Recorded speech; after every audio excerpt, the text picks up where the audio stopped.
Christmas time is here, by golly, disapproval would be folly. Deck the halls with hunks of holly, fill the cup and don't say when. Kill the turkeys, ducks, and chickens, mix the punch, drag out the dickens. Even though the prospect sickens, brother, here we go again. On Christmas Day you can't get sore, your fellow man you must adore. There's time to rob him all the more, the other 306 a day afore. Relations sparing no expensel, send some useless old utensil, or a matching pen and pencil, just the thing I need, how nice. It doesn't matter how sincere it is, nor how heartfelt the spirit. Sentiment will not endear it. What's important is the price. Hark, the Herald Tribune sings, advertising wondrous things. God rest ye merry merchants, may ye make the Yuletide pay. Angels we have heard on high tell us to go out and buy. So let the raucous sleigh bells jingle, hail our dear old friend Kris Kringle, driving his reindeer across the sky. Don't stand underneath when they fly by. Good evening and welcome to the Minions of the Zoo Saturday edition. I'm your host and keeper of the Harry Channel, and with me tonight are minions SkepTok. Hi, everybody. Serenity Star 13. Hello. And possibly DrFunctional. Possibly. Possibly. I didn't know if you were off playing with your cats or something. No, just recoiling from the Christmas music. Ah, you poor thing. It must be difficult being you. I know how it is. So, Functional, how's your week been? I thank my lucky stars I'm not Kyle Kalinske. What the hell happened to Kyle Kalinske? Well, I mean, he's just fast becoming the biggest retard on Twitter. Oh. And it's I'm all for it because more people need to know how stupid some of these people are. Well, that's kind of amazing. It's just good. And he had such an unhinged tirade that he's speeding in his car with his wife, holding his stupid gay vape with one hand, and looking across at the camera, not paying any attention to the fucking highway, just zipping down the highway. I mean, the guy's an unhinged menace, and he needs to be in a mental institution. He could have killed him, his wife. His wife is Crystal Ball, by the way, for people who don't know. Used to be on The Hill, now MSNPC, whatever. And yeah, I mean, if he crashed into somebody, he could have killed them too. It's these people are insane. These people are insane. Other than that, I don't know. My week is my week. Well, I mean, I didn't have any more pain and work. I didn't have any more shit fall on my house. That was good. Let's see what else happened. Yeah, no, it was quite the little ordeal. There's Nigels, there's trees, unruly family member. There's appliances going all haywire. I was saying to you earlier, it's like your life is it's a bobo. It's a cucky. It's a not a door. Yeah. Well, for some strange reason I can't. Isekai. Sorry, Isekai. I couldn't remember the name. And it's Harry's the main character in this world where everything is trying to kill him, and every time they fail to kill him, he levels up and gains experience and better stats and stuff. Yeah, one of these days he'll get his forever waifu. Yeah, anime is dumb. It really is. Well, I was thinking about you. So. Usually in the anime world, and I think Serenity can back me up on this, it almost always ends up being a harem situation. So it's always some awkward 15-year-old Japanese boy who suddenly ends up with 10 gorgeous females that are completely out of his league for reasons. Yeah, I mean, magic, dragons, goblins. I can suspend my disbelief, but some dweeby 15-year-old with like you said, 20 supremely the hottest women in the world. No, fuck off. Yeah. Well, he's not usually in his own 15-year-old body. He's usually in like a 20-year-old's body, who's usually more attractive than what he was. That's how it is with the male ones. With the female ones, it's usually she just was very sad or very lonely, and so she kind of was a little dowdy, but she wasn't unattractive.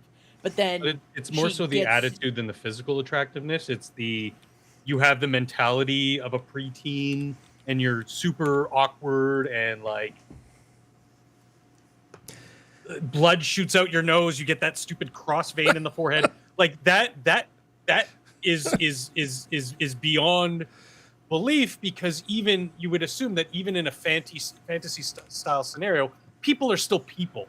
You know what I mean? Like, sure, some of them might be able to throw magic and whatever, but people are generally still people. And like, women generally don't find that attractive in men, like confidence and being able to make somebody laugh, like constantly like, I mean, correct us if we're wrong, Serenity. It's like, you know, just what I've learned over the years. Well, the thing is like, it depends on which isekai you watch. There are some, like Shield Hero, he just didn't want to be there, but he was an older dude when he went in. Sounds like Gary. Jesus Christ. I don't even want to be here. Well, it was more of, I'm being shit on for something I have no control over. I don't want to be here because I don't like getting shit on for something I have no control over. Is basically what it is. I mean, that's what Shield Hero was. And then there's other ones like what's the my superpower is I can order anything offline. Is that what it's called, Harry? Oh, yeah, that's I the don't one. know. Like he was an older guy, and he's an older guy in this world because he just moves over. But there's no harem. He has a bunch of little monsters that he's made friends with, but that's about it. That's one of my favorite. I feel like this is a trick to make me look like more of a weeb.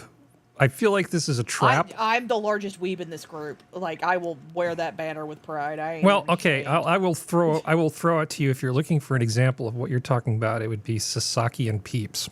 Yes, Sasaki and Peeps that's one of the big. He's like a 40-year-old guy, works for the government. Yeah, doesn't end up with a harem. It's fine.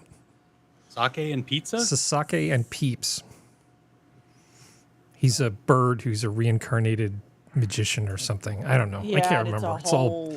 I put it mostly out of my mind, so I haven't been thinking about it. So let's see. I've learned last time not to ask you what you're doing for Christmas, because you're not. You know, you don't have to deal with that crap. But I can ask Serenity that kittens question. Out of stockings. Yeah, because one of them decided and of course they're hanging on a dresser, so like, it hang her or break her neck. But she like tries to crawl in one. She gets like half of her body in there, and I'm like, no. Excuse me. Yeah, I mean, mine is going to be easy. It's just imaginary girlfriend and work. You know, things are so exciting for me. But I did get some. I have exchanged some gifts with some friends and that sort of thing. So I have some things to open. I have some thank yous that are going to have to be sent out. It's going to be probably the most low key Christmas I've ever had, I'm guessing, and somewhat by design, because this has been an exhausting year, just absolutely exhausting. What about you, Serenity? Just gonna be me, small amount of family, and then that's about it. And the animals. Any animals? Yeah. Well, aren't a lot of your animals outside? So when you do a count, they get specials on the holidays. Yeah. They always get specials on holidays. Yeah, yeah, that's good. Anything else going on right now? Not really. Yeah, no, not really. Mostly it's just Mother Nature can't make up her mind because we keep getting all the hot weather from La Nina and everything else coming at us. And yeah. Yeah. Well, So happy winter, it's warm everybody. here. The solstice was 1:21 a.m. this morning. Yeah, it was early this morning. Mm-hmm. Yeah. So we are officially into winter now. Now, maybe nature hasn't figured this out yet, but as far as astronomy goes and all these other things and civil calendars, it is winter now. So, I think Raymond Lewis is trying to beat us all for the weebs. Yeah, Spice and Wolf was a spinoff. Well, kind of, sort of spinoff of Wolf and Parchment, but yeah, it's a whole thing. Raymond Lewis. You're making me feel less guilty because it's nice to see somebody in chat knows what we're talking about. Okay, so the subject of isekai keeps coming up. And I have noticed something, that the ratings for what used to be considered like the benchmark bad isekai cheap magician, keep going up over time. It's as if as things get worse and worse, people look back and go, it wasn't as bad as I thought it was. It just keeps going up a few tenths every few months. Because by comparison, it hasn't gotten any better, but a lot of other things have gotten worse. It's like, Dumbest names. God. Hey, I don't know. It's Japan. I'm not blaming you. I'm just saying. It is pretty stupid. Somebody's like trying to tell me, oh, you should watch my guy from the other thing who has this thing. And 5 minutes later, I'm like, wait, what was the title? And no, I'm fairly sure I've actually not suggested you watch anything, or maybe one thing at most. No, not you. Not me. Because I don't do that to people. I don't need that kind of responsibility. I have other friends, Harry. Yeah, I don't need that. Well, I mean, I thought maybe geodes or something, but No. I don't need the responsibility.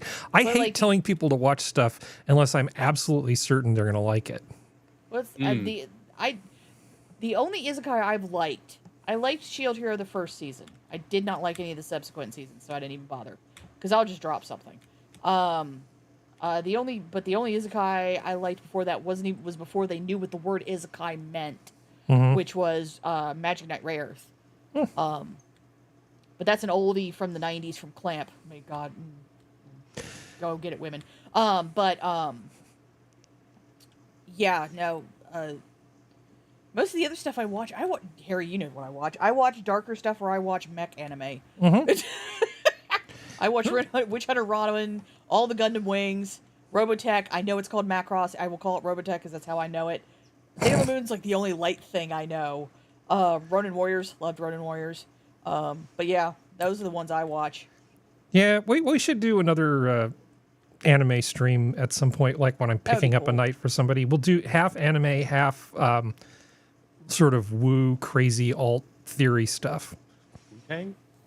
Yeah, because I think Dr. Stephen Greer, who's a big ufology guy, was on with, which podcast was he on with? The one with David Spade and Dana Carvey, completely out of the blue. And they just let him talk for 30 or 40 minutes. And I actually tried listening to it, and it's like, you're saying a lot of things that I'm supposed to take on faith. Later. We'll shoot one of these things down at some point and figure out what it is. I'm not going to be that concerned about it. Harry, do you know who I took two astronomy courses at Northwestern. Mm-hmm. You know who my prof was? No. J. Allen Hynek. Oh. Yeah. There's a name. Yeah, exactly. I used to hang out at the what passed to the student union at the time, and he just had a horde of students who used to just sort of follow him around, and I was in his horde. He's excellent. A great man. He's a truly great man. The guy who, I mean, this is not a comparison, but the guy who I first took calculus from, in a classroom setting, was this guy who looked like if Einstein had been a jogger. It was very disconcerting.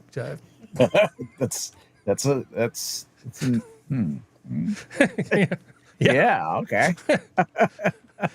He smoked a pipe, wore sweaters, but he looked like Einstein if he was a jogger. It was, like I said, just very, very strange. Suit, hair going everywhere, pipe in mouth. Yeah, I'm there. I've got the picture. So one of the things that's in the thumbnail is I think it says the new sunfish, and I was running across. I found. It's kind of like a meme, but it's not really a meme. It's a clip of something that somebody said, which struck me as being very, very funny. And I'm going to share it with you now since I've got Skep's attention. Francium is a stupid element. Yes, Francium is a stupid element. Francium even there? It has a half-life of 22 minutes and barely exists at all, only naturally occurring as a product of the extremely rare alpha decay series, uranium-235, thorium-231. What the hell is PA? PA is it's one of the it's a rare. I looked this up and I can't find it. I'm being stupid. But then that basically turns into actinium, and then there's this extremely small chance that it will end up turning into francium. There's less than a gram of it on Earth at any given moment. It has Protactinium. protactinium. Thank you. I It can has never no remember that. uses to anybody, and it isn't even the most reactive Group 1A element due to relativistic effects fucking up its electron binding energies. Stupid exactly. substance. If you You ask, really do know something about if you somehow asked a genie to get you a gram of francium in a sealed vial so you could do an experiment with it, the genie would just give it to you because the enormous amount of radioactivity it produces would instantly vaporize the sample and cook you alive. Absolute dog shit isotope, and its synthetic siblings are just the same but worse. It's just a big alpha radiator. And this is not the only occurrence of this I was able to find. I found a number of things in more serious literature talking about how much they hate francium. Every now and then somebody will go on to like Quora and say, what's the most useless element? And they almost always say francium. Oh, It's just terrible. They're like, they'll say, well, is there such a thing as francium chloride? And they said, does it really matter? You know, I mean, who cares? Maybe, possibly, maybe. briefly. You almost have to do it experimentally because of the relativistic effects you're talking about that fuck up the electron binding. That really is It is the sunfish of elements. It really is. is. The sunfish of elements. It really that's a great analogy. It's like a useless element. I mean, it's so useless that there's a like a Vocaloid song called Francium, and I'm not going to play much of this because it's just terrible. This song might be worse than the element is. Okay, that's enough of that. I hate this song more than I hate the element. I hate them both equally. It's kind of a symmetry. Yeah, well, I have this filed under the new sunfish. Francium is dumb. Okay.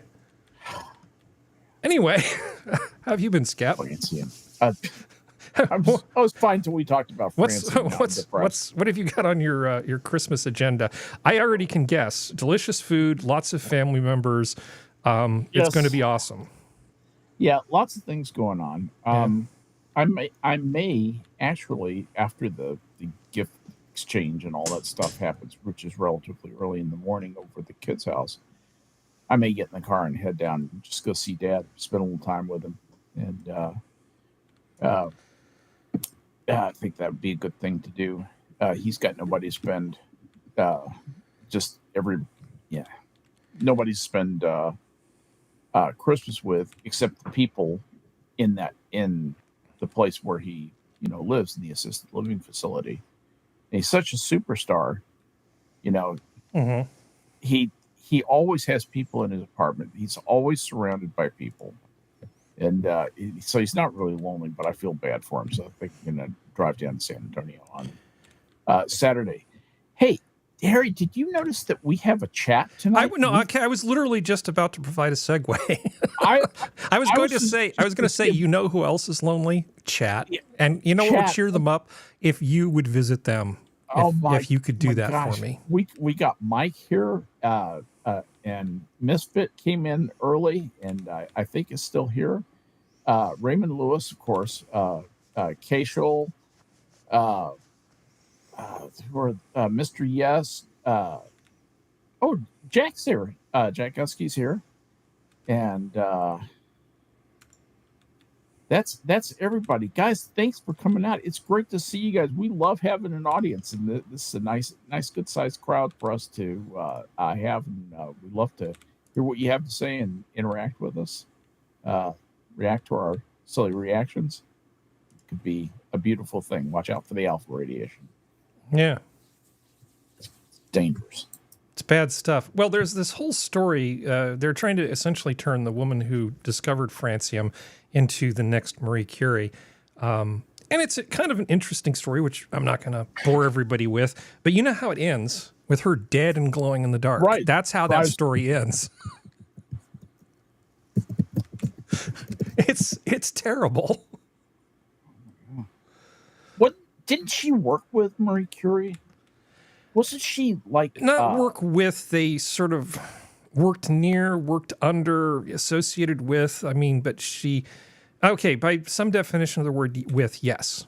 Yes. She was Marie Curie's assistant, I think. She was actually not formally educated in at a high level, but she ended up becoming but she ended up becoming the world's expert on actinium decay. Right. And she learned it from Marie Curie. Yeah, and she basically learned it on the job. Yeah. Right. Yeah. Read for the law. Yeah. Yeah, but this discovery was actually her working on that. It wasn't her. Well, working with Curie, she was like a lab assistant. That's what I remember. I sort of got the sense that she had a little bit of independence, sort of worked with and for, but she wasn't like being directly directed by. I mean, she found this on her own. No. Yeah. Marguerite Pellet. Yeah. Is the woman. And, she was an assistant to Curie, specialized in purifying radioactive elements. She made it to like her 60s, though. That was the amazing thing. That in spite of the fact that she was just chock full of radiation, she actually managed to make it all the way into her 60s. Radiation does your body good. Yeah, it gives you that youthful glow. If you, hey man, if you need a bone marrow transplant, it sure does. Yeah. All right, so that's the thing I said we weren't going to talk about. Okay, mostly because I don't have the whole story in front of me. I just remember that it's kind of interesting. There's a new Netflix thing coming out, and I don't know how much I can show because, hey, Serenity, how dangerous is it for me to show part of a Netflix? Netflix, no, don't do it. Thing, yeah, I'll get in all kinds of trouble, won't I? They'll come, especially it's not so much Netflix; it's the production company. Depending on who the production company is, for sure they'll come down on your ass real fucking fast. Well, we won't play the thing because it's terrible. But they have a new thing called the 6888, and essentially in the war, they couldn't get the mail out to the people, the troops, and they tried using the wax, and that they've supposedly failed. But then they just said, "Hey, well, did you try the black wax? Because they're super good at stuffing things." And that looks a lot like Oprah. Not entirely sure. It'd be terrible of me to say that all black women look like Oprah. Oh, wait, I guess you're not seeing this. There you go. Yeah, that is so Oprah, I think. It's called the 6888, and it's just another one of those Netflix Panderfest things. It's so cringe. It is so cringe. But was it a real unit? I don't know, but I'm pretty sure it's a dramatization that's going to drive me crazy. Again? What's it called again? The 6888. The 6888? Yeah. Okay. And so it's like, hey, we need somebody to successfully deal with all this mail. So, the only people who can get this very important job done are this platoon of black women. It's like, we have all of these amazing stories, about like fantastic pilots and brave souls all over the place, right? I mean, it's not like we have to look hard for heroism. But it really feels a little bit like Oprah's like, oh, well. But you have to admit, though, that history, if you look back in history, it's been very unkind to black people. And there haven't been, as many heroes that came out of the black population as came out of the white population. Why not go back and help history be better than what it was? Yeah, history plus. Why not? Yeah, history plus. Now fortified with self-esteem. Fortified with self-esteem and written into something that makes sense. Can we do that? Could we do that? Could we make some? Is everybody so in love with racism that we have to have an accurate record of racism? Why can't we get rid of that? Let me make an abrupt change. I actually had a conversation last night, IRL, with two people of color about race.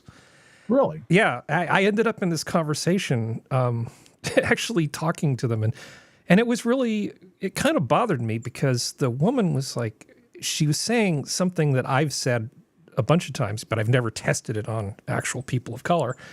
That like she wasn't sure if she was hired because of her worth or because of her skin color. Oh my gosh. And I was talking to her and this was a serious conversation. And she was telling me about like her career and how these people who she worked with went off to start their own venture. And they said, hey, we want you to come with us.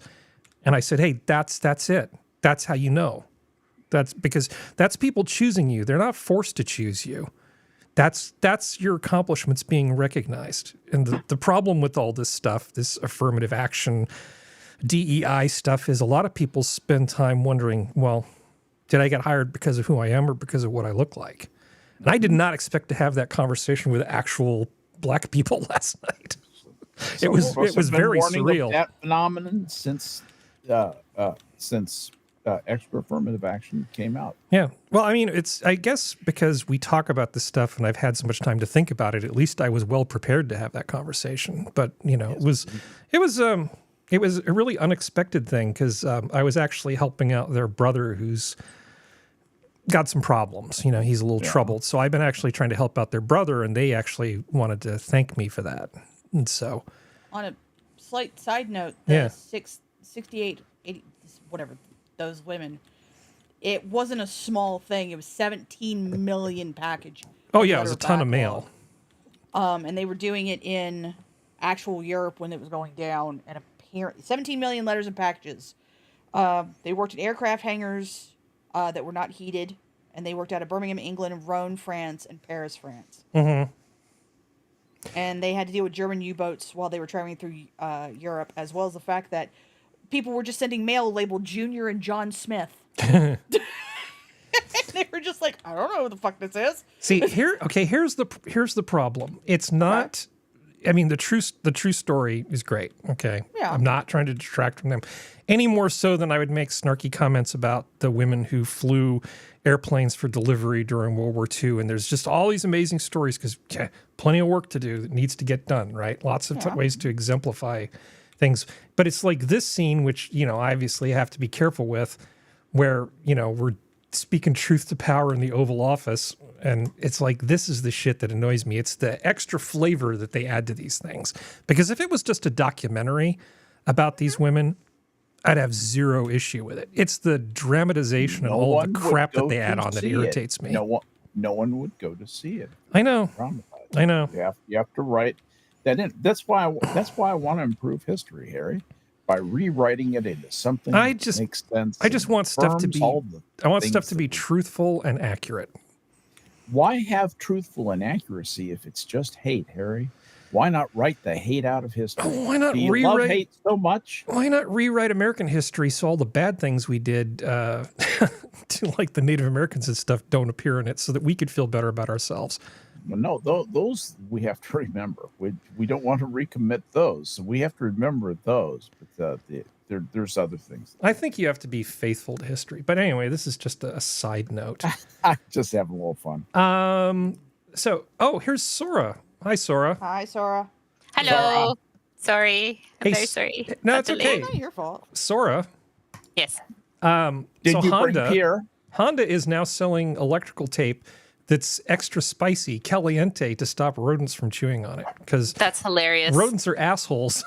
So the fine people at Honda have said, well, if you don't want rats to chew on your car, why don't we just make caliente electrical tape and then put that around all the sensitive bits? Why not? Awesome. It's got little rat pictures on it. Isn't that great? This is fantastic. As spicy as a Subway pepper, apparently. Nice. Yeah. Rodent tape. I like it. Anyway, just a little something. So there's also this thing, which I saved for you from last week.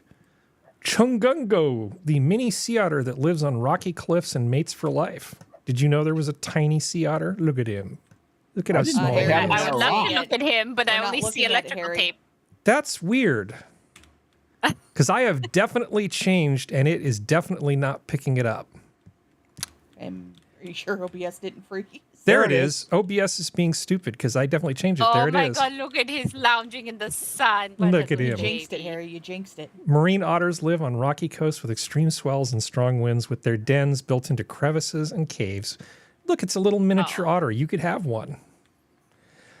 The Chungungo rarely grows beyond 45 inches in length and weighs 6.6 to 11 pounds. That's a decent sized roast. Yeah. It's like a field roast. It's more of a beach roast. Its elongated body and small flattened head give it a streamlined silhouette for swimming. But despite being well adapted to the water, the chungungo only spends 20% of each day in the water because of the frigid temperatures. Good boy. I think you want one, don't you? Not sure. Add it to the list. Yeah, add it to the list. Add it to the long list. I didn't know these things actually existed, but hey. The ones out of the Amazon are the terrifying ones. Those are the ones I don't want to meet in a dark alley because those like. We've already mentioned this. Otters are assholes. Yeah. Well, yeah. Assholes. Chungungo. Are you trying to figure out how to pronounce this? Well, it's not how Japanese spell; it's how Koreans spell. So that's what I'm trying to figure out. Like, why is it? Does it come from Korea? Where it lives, rocky marine coastline from northern Peru to the islands of Cape Horn in Chile. Oh, okay, yeah. So yeah, Spanish will sometimes go that way, especially if it's down south. Okay, never mind. The Chungungo. Yeah, it looks almost Korean because there's a city I think that's almost that exact same. No, Chungungo. That sounds Portuguese. I don't know. Sounds Spanish. Sounds delicious. All right. I don't think he's going to be delicious. It's a rodent. They're usually not good. Now, supposedly, Nutria isn't absolutely terrible. I guess you probably have to marinate them in milk or something to make them be less gamey. So I was looking at. Excuse me. I was out and about walking around, and of course, there's squirrels all over the place. And I saw this guy, the fox squirrel. And I did not know that the fox squirrel was a thing because I'm just sort of used to these gray squirrels that run around everywhere. Yeah, and I was like, California only has gray squirrels, don't you? Sorry? Like California only has like gray squirrels, don't you? No, they have red squirrels now. They used to only have gray squirrels. As a squirrel, as a consumer of squirrels, I will tell you right now, don't eat red squirrels. It's nasty. Red squirrels are not fit to eat. Gray squirrels are fit to eat. If you got to get the meat off the back. So that's the only part of them that's really worth eating. California has 3 native squirrels, tree squirrels. One of them is a flying squirrel. The other one is a little tiny thing. He's just a little tiny, almost chipmunky little thing. And he only lives in the forest. And the other one is the western gray squirrel. The eastern gray squirrel has made his way out here over the years. And they're actually kind of interesting because they have 2 genetic variations. One where he's like sleek and black, like a little sports car. But occasionally they grow in some creepy blonde color. So it's like just creepy blonde squirrel that runs around. And those are both variations on the eastern gray squirrel. They are. That's not a red squirrel. That's not one of the red varieties. Which is not one of the red varieties. The variation of. Are you sure that it's a variation on the gray squirrel and it's not a red squirrel? It is a variation on the eastern gray squirrel from what I read the other day. Okay. I could be wrong, but I believe I remember it correctly. But these little fox squirrels, they're reddish and kind of plump. And I was trying to think, well, why haven't I seen this guy around before? And then I sort of opened my eyes and realized, oh, wait, they're on the Central Coast. They're up in Silicon Valley. These little bastards are all over the place. And I hadn't actually realized that near the turn of the 20th century, there was a guy who was in a retirement home. He was a veteran, an old veteran.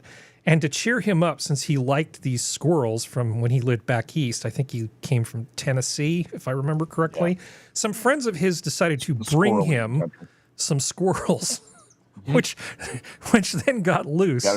And now California's got 2 extra kinds of squirrels. Okay. Yeah, and if you're in a place where you're allowed to use your pew-pew, this is open season, no limit. You shoot as many of these bastards as you want. Because they are just all over the place. And I've seen these guys, and they are really plush and festively plump. I was surprised how fat these things were. They seem to be doing very, very well. Just remember, it's a rat with a cute tail. Yeah. And a good PR guy. Yeah, well, I love squirrels. I hadn't seen one on the Central Coast before until I was dealing with the tree that fell partly on my house.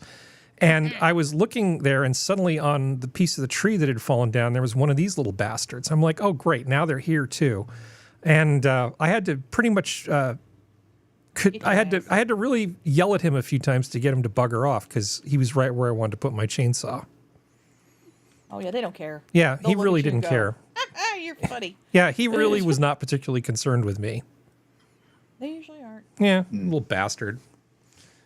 Anyway, so if you think this is a bastard, brace yourself, Sora. Bay Area squirrels are killing and decapitating en masse, study finds. So the ground squirrels in California have changed suddenly. And what they're doing... What? I'm sorry. I'm used to West Virginia squirrels. I've seen West Virginia squirrels kill chipmunks. They don't do that around here. There's no history of them. People studying them. They're like, wait a second, what's happening? So the ground squirrels have started actually killing voles. Oh, poor little vole. I know. Well, not only are the ground squirrels killing voles, it says here, okay, California ground squirrels are traditionally classified as granivorous. I assume that means eating grain, relying primarily on seeds, grains, and vegetation, while there are isolated accounts of individuals scavenging carcasses, preying on bird eggs, or occasionally killing small animals such as lizards under unusual circumstances. Such behavior has been considered rare and opportunistic.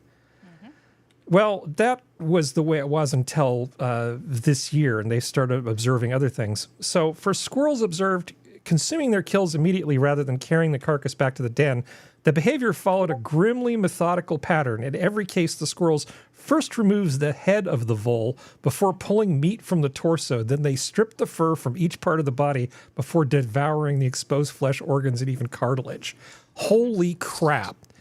What the hell is happening to the squirrel population? It's getting grim. It's what happens when a vegetarian discovers meat. Oh, really? What happens when a vegetarian sits down for their first ribeye and they go, holy shit. No, these are ground squirrels, not tree squirrels. Well, the issue is that most likely what it is, because is this just in California, or is this... This is actually based on squirrels they were studying in Contra Costa County, which is the East Bay. Okay.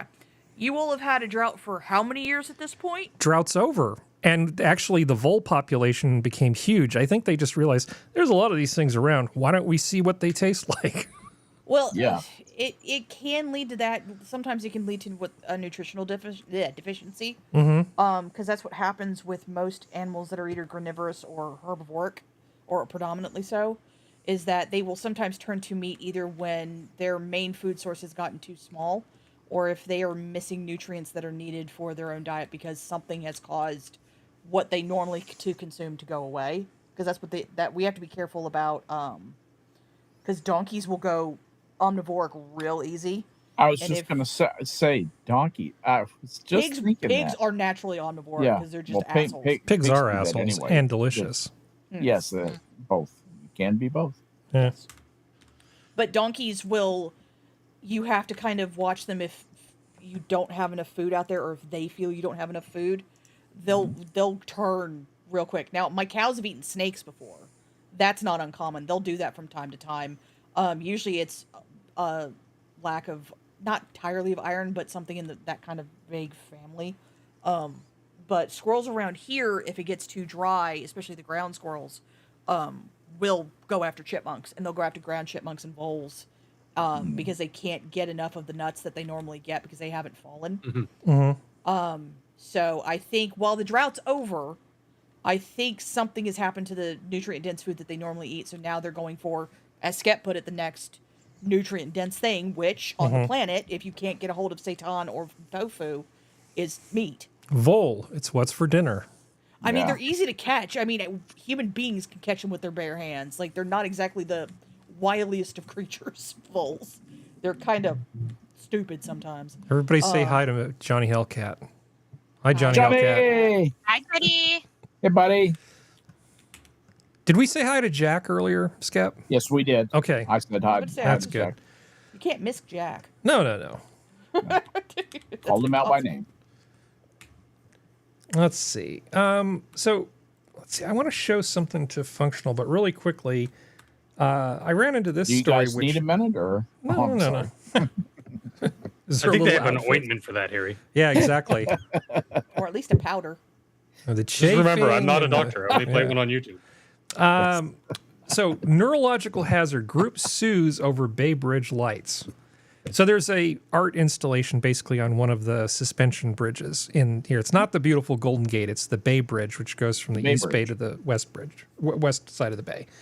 And there's a bunch of LED lights up on it. And so, of course, somebody has sued over it, claiming that it's going to cause neurological damage to animals and just all kinds of stuff, and hurt the disabled. It's like, this is why we can't have nice things. I thought there was a picture here, but apparently they took it down. You can't even put lights that sort of run vertically on a bridge. It's actually really pretty, but they're saying that because of the light pollution, it's going to cause neurological damage to people and animals, some of them. Now, I mean, is it in an area where there's already city light pollution? Yeah, Well, all over the place. Let me tell you, I used to live in the exact place that Harry's talking about. I used to live on the island that bridge passes through the middle of. And that area is one of the brightest places in California at night. No. You're surrounded by Urbania, nothing but suburbia and Urbana all around the bay. Nothing but, in big cities, Oakland over here, Alameda over here, San Jose over here, San Francisco over here, the Marin crowd, Richmond, all that stuff. I know, I'm sorry, but my point is that it's just full of light already. It's very bright area at night. This is the silliest thing I've ever heard of. Don't worry, they'll be enormously bright to they'll turn it all on, Skep, when G comes back to visit. Yeah, right, exactly. Get ready for the dear leader. I'm trying to find a picture and everything is being disagreeable. Oh, Wow. you stupid thing. All right. Let's do, this is good enough here. All right. So these are the lights that everybody's talking about. So That's it? yeah. So on the one hand, I actually kind of hate light pollution. I do too, but that's But such a nothing. But as Skep pointed out, we're just surrounded by lights all over the place. It really is just a nothing. I just feel like it's almost too easy to file a lawsuit. It would be nice if more judges would just sort of summarily dismiss these things and not even let them go to trial, because it's just annoying. There's got to be a way that we can reform the system so that just trivial bullshit doesn't take up the court's time. We need more Judge Judys. Judge Judy. Dude, she would totally be like, you want to turn off the... No. Yeah. She'd give that look and be like, you're one of the dumbest people I've ever met. Get I out think of my court. I think it looks cool, honestly. I kind of like it. Yep. And I it's like not like it it's doing this like all year round either, is it? Or is this like a Christmas thing? No, it's a nighttime thing for like a few years. It wouldn't matter. It Oh. wouldn't matter. It wouldn't matter. It will be. I know it doesn't beautiful. matter. I'm just curious. It will add to everything, and it won't add that much light. That's my point. It's so bright already. When you walk outside in the middle of the night on that island, the lights of San Francisco make it light enough to where you can see your shadow. You would think that there were only about 20 stars in the sky living there. On a clear night with no moon, you look up and really it's like, well, I can see Arcturus. Yeah, right. There's and Vega. Betelgeuse. There's Vega. Right. The Yeah, I mean- Formula and I can see of the Pleiades. I can see 2 with binoculars. It's the like Hyades are out of the question unless you use binoculars. Yeah, exactly. It's pretty rough. I do, in a sense, I wish Geodes was here because he could talk about. He's at least close enough to some dark sky cities. Like Flagstaff, I think, has dark sky ordinances. So, like the lights in your house, outside your house have to point down.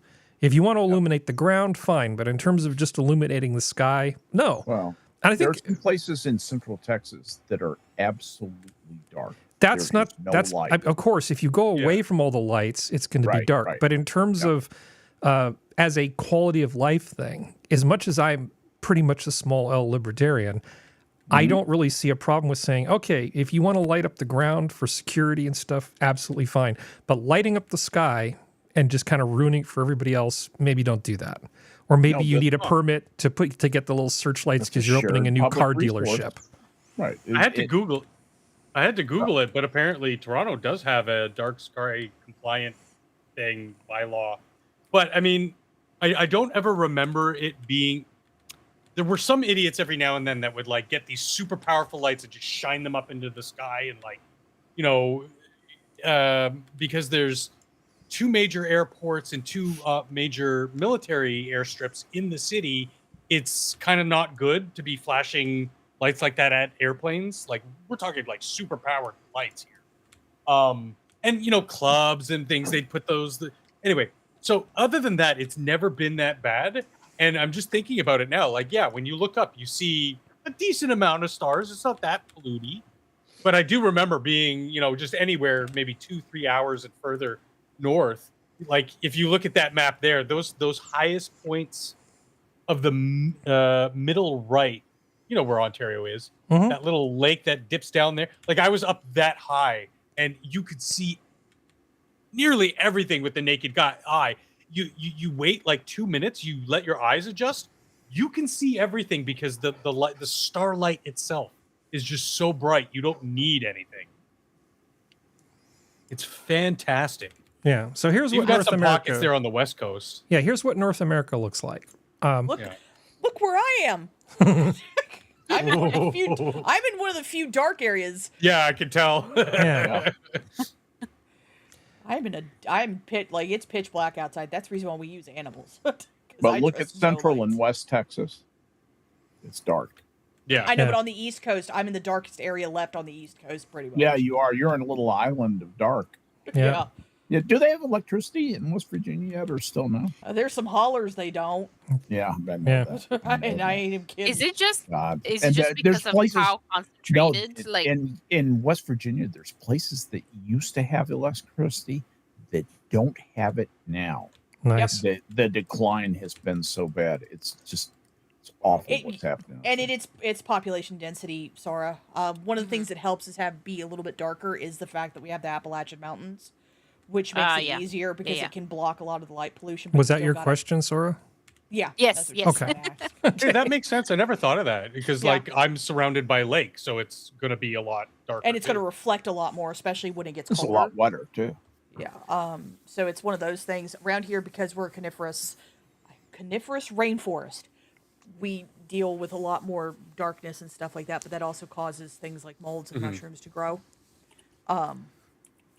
Like we also have a lot more of the rodent species. Like we have like 5 species of squirrels here. So I'm going to blow Assassin's mind if he's actually listening and address the chat. Okay. So Misfit's saying, as a photographer, I hate light pollution. Yeah, I actually agree. And I think if you look at it as a quality of living thing, Hey, keep her down. I really do. I think that reasonable laws make sense. And from an energy perspective, why beam a bunch of light up into the sky anyway? It's not like we're talking, it's not a big ask, basically, to have people not, to just aim their lights so that they don't shine up into the sky. It's not like you're asking somebody to completely change the way they live and run around in the dark like we're in blackout conditions during World War II. That's not what this is. It's actually really easy to reduce the amount of that stuff. But when you're in places like Vegas and stuff like that, obviously there's going to be exceptions made. What do you mean you've got a pyramid that shoots a beam of light up into like the moon? Awesome. You know, right. It is awesome. So you can have places like that. But I think if it's possible, most people, as just a quality of living thing, it would sure be nice, and maybe limit some of the bright light things to like special occasions or when the moon's already out. What would be so bad about having some dark sky nights in a couple places a few times a year? When it comes to like crime in bigger cities, I understand the reason why they want to do it. Like I said, out here, you could stand behind a tree and no one would see you. Those things are not in conflict, Serenity. You can absolutely put security lighting up and have it pointed at the people and the ground instead of just beaming it up into the sky. Most light pollution, honestly, is carelessness. It's all it is. And you don't have to buy special stuff. Just tilt the damn things down a little bit. That's all you got to do. Sorry, Functional, what were you going to say? No, I was just going to say that you mentioned, it's the ordinance like say that they have to be at certain maximum certain angle as to not go like beam into your neighbor's or a neighbor's house. Yep. And to not go like straight up into to nothing. It's all like down to illuminate the streets. And my city did, oh God, I want to say probably like 25 years ago. I remember them changing the street lamps because they used to be more Victorian globes on sort of like a two split things, and they changed them over so that they're down beaming strong light. So when you're walking down the city, you are bathed in light, but the sky isn't that bad. So it's not that bad. Yeah, if you just walk out from under the lights and let your eyes adjust, you can look up and see a few hundred stars, and Which that's better. I think is a reasonable thing too, Harry, in such densely packed cities, as to not, put off too much light pollution. I don't think there might be a step that goes too far, but even coming from someone like me, who's a very liberal-minded person, liberal in the freedom sense, maximum freedom. I think it's a reasonable ask. If you're affecting other people, it's weighing basically the size of the ask versus how much harm you're doing other people, and it's a pretty intangible thing. I know, but if it wasn't such a small ask, and if it wasn't such an interesting sort of aesthetic thing, I would like a little more regulation in some places, maybe more like Flagstaff. But obviously you make exceptions for places like Vegas or around San Francisco. I'm not really all that bothered by this bridge. There's nothing you can do to make San Francisco not have a huge light dome. Yeah. So just give up. Blow.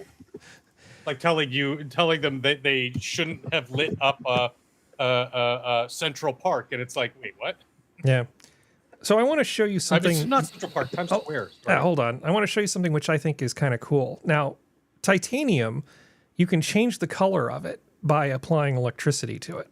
It's not electroplating, but essentially as you apply electricity to titanium, it forms titanium oxide. And depending on the amount of voltage you use, you get different colors. This just blows my mind.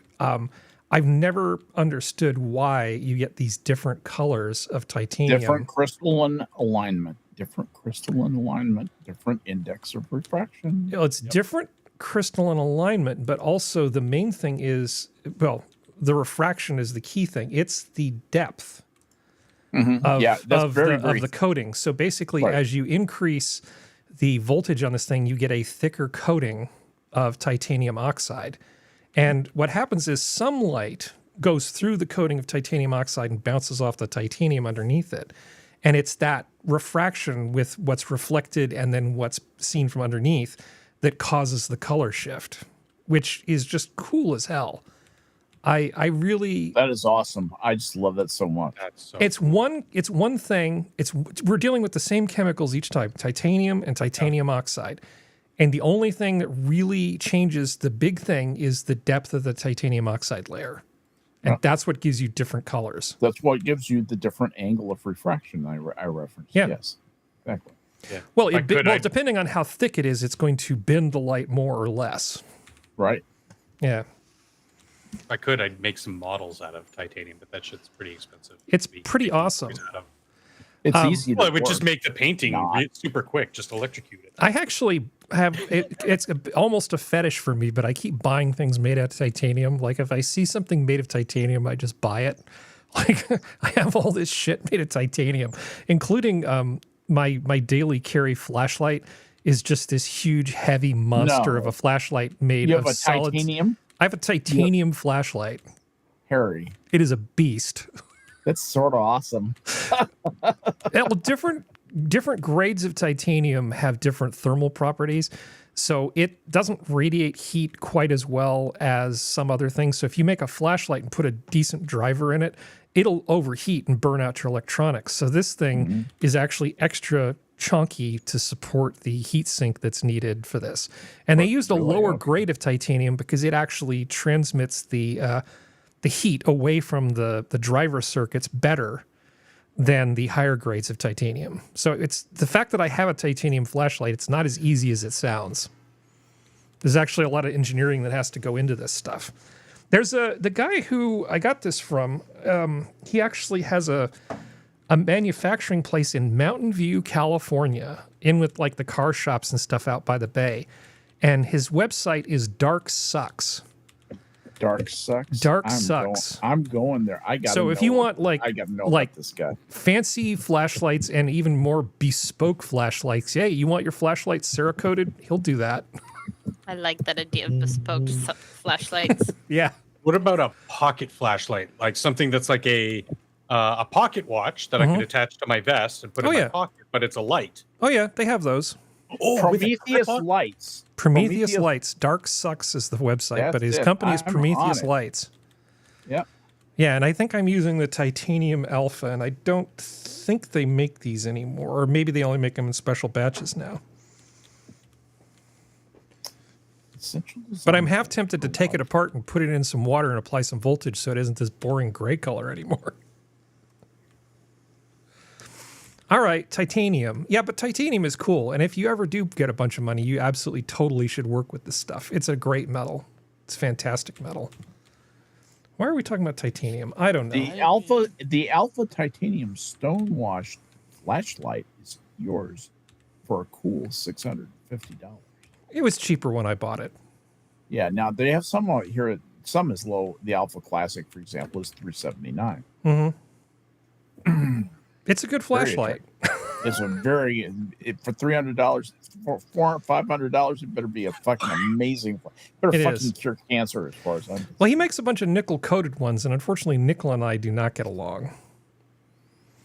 Don't like to be nickeled and dimed. No, is it your skin? Yeah. Seriously, you got a skin on. Yeah. Well, back in my bike riding days, you know, I had like the bike jersey, right? And it has the little zippered thing on it. So you're wearing your little bike jersey on your little bike and being that idiot, right? So I had this one bike jersey that I wore so much that the paint that was on the zipper wore off, and I couldn't figure out why I was getting this terrible rash, like right around my solar plexus. And it was basically because the metal in the zipper started reacting with my skin. Wow. And I'm like, oh, cool, a new allergy. That's fun.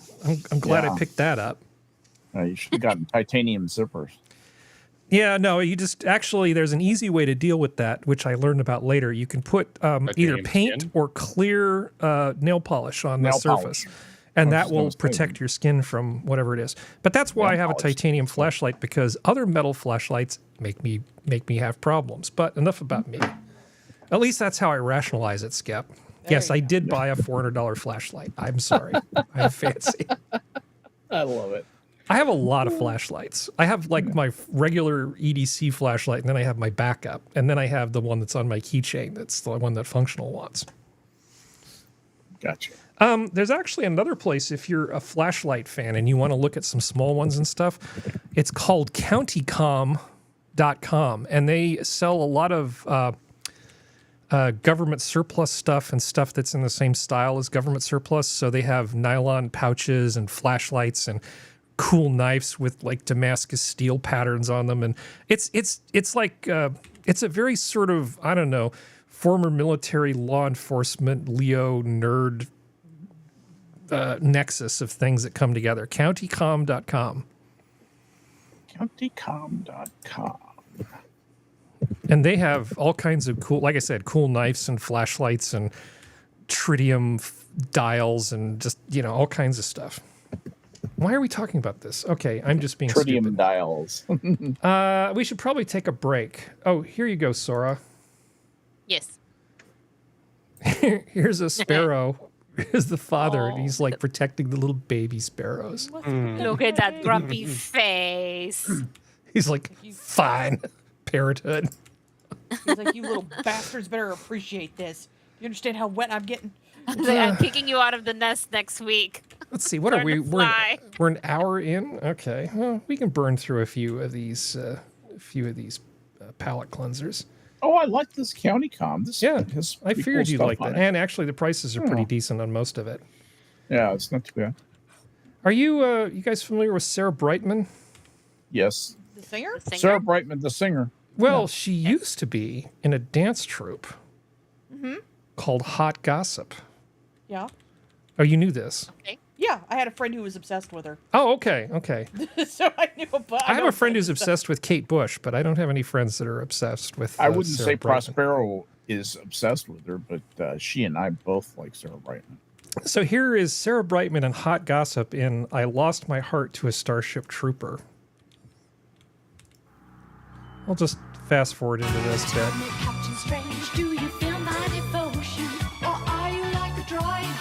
I've never seen the video of this. That's pretty amazing. I love the 70s. I really do. This is 1978.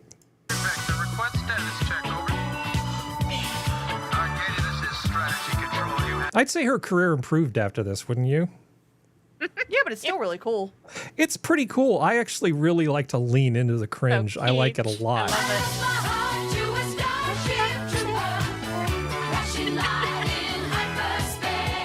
Nice. Man, Sarah Brightman, that's good stuff. Nice. It's back when she was slim. If you look at her now, she's incorrigible. She's is she festively She's filled plump out. now? She's filled out. Let's just say. Yeah. Let's see. What else is cringy? Oh, let's see. I've got a clip of James Doohan selling cars. That's fun. This is Toyota Corona, the way America sees it. A car that goes from 0 to with room for 5, reclining bucket seats, nylon carpeting, automatic transmission, fully automatic, with performance and economy. I love these old cars. It's like people say, how come cars are so expensive? Well, look at how simple that thing is. It has all the stuff you need and nothing you don't. Like safety. You don't need safety.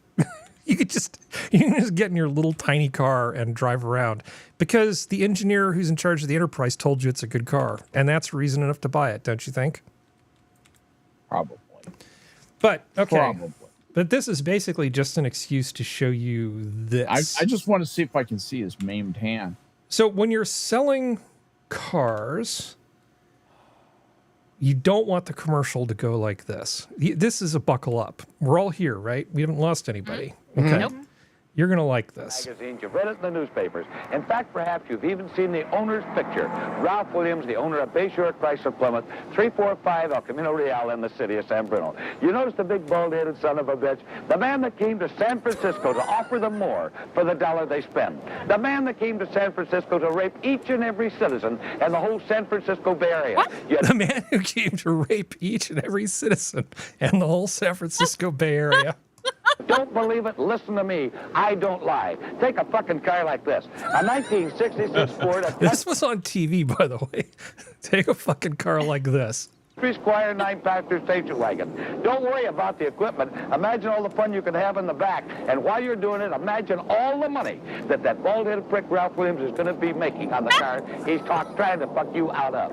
Yes, the man will take Is every this dime real out or of the did they just do AI over As it? far as I know, this is actually real. Francisco Bay Area and spend it on prostitutes, booze, and of course crap tables in the city of Las Vegas. I'm sure you've heard about it. So remember this: if you'd like to get fucked and run real hard before you buy a car, come down here. Let Ralph Williams do it. Why not? Why not somebody else? Remember our address at 345 El Camino Real in the city of San Bruno. But if you come from Marin County, East Bay Area, or San Jose, your money spends just as well as anybody else's. And when this bald-headed son of a bitch gets hold of you, you will spend money. Talking about payments, 5 years payments of $100 a month. You can't get even. So shop before you buy. Bayshore Chrysler Plymouth. Don't even cover the big. Yeah.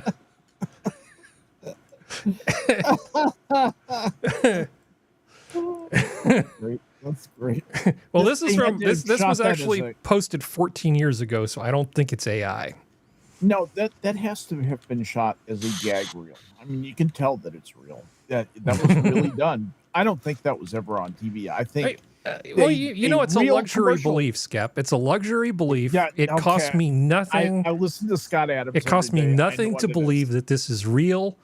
and You know what? I'm going to that guy join is you. a bald I'm son of a going to join bitch. you. I mean, I'm going to co-fantasize. I mean, who does it hurt? Sure, it's real. That was definitely. Let's rewrite history to make it a little bit more friendly.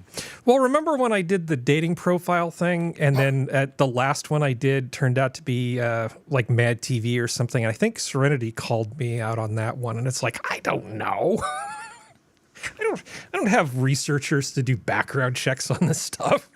Get good, I'm just trying not to get copy struck, man. Okay. Let's see. That was fun. I know I enjoyed it. Let's do a few more palette cleansers because I'm feeling particularly lazy. Have you ever seen like little micro tractors and tractor pulls?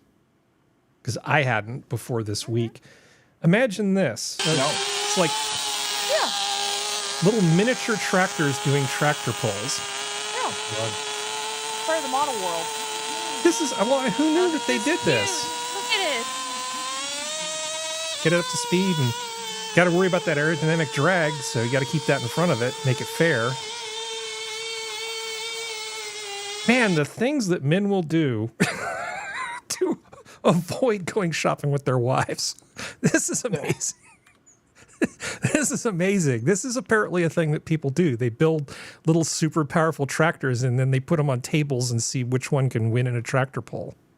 That's cool. I like this. This is great. I mean, if you're not into model airplanes, why not model tractor pulls? Serenity doesn't seem to understand why I'm surprised that this exists. I'm too country, dude. I'm so used to so much random weird shit. It's a tolerance. You see this? You see the stuff at the rodeo, at the Fort Worth rodeo, the Texas State Fair, that sort of thing. Yeah, that's when you see stuff like this. Yeah, that's pretty cool. So Serenity. Yo. I think I have a legitimate reason to go to Harbor Freight. Okay.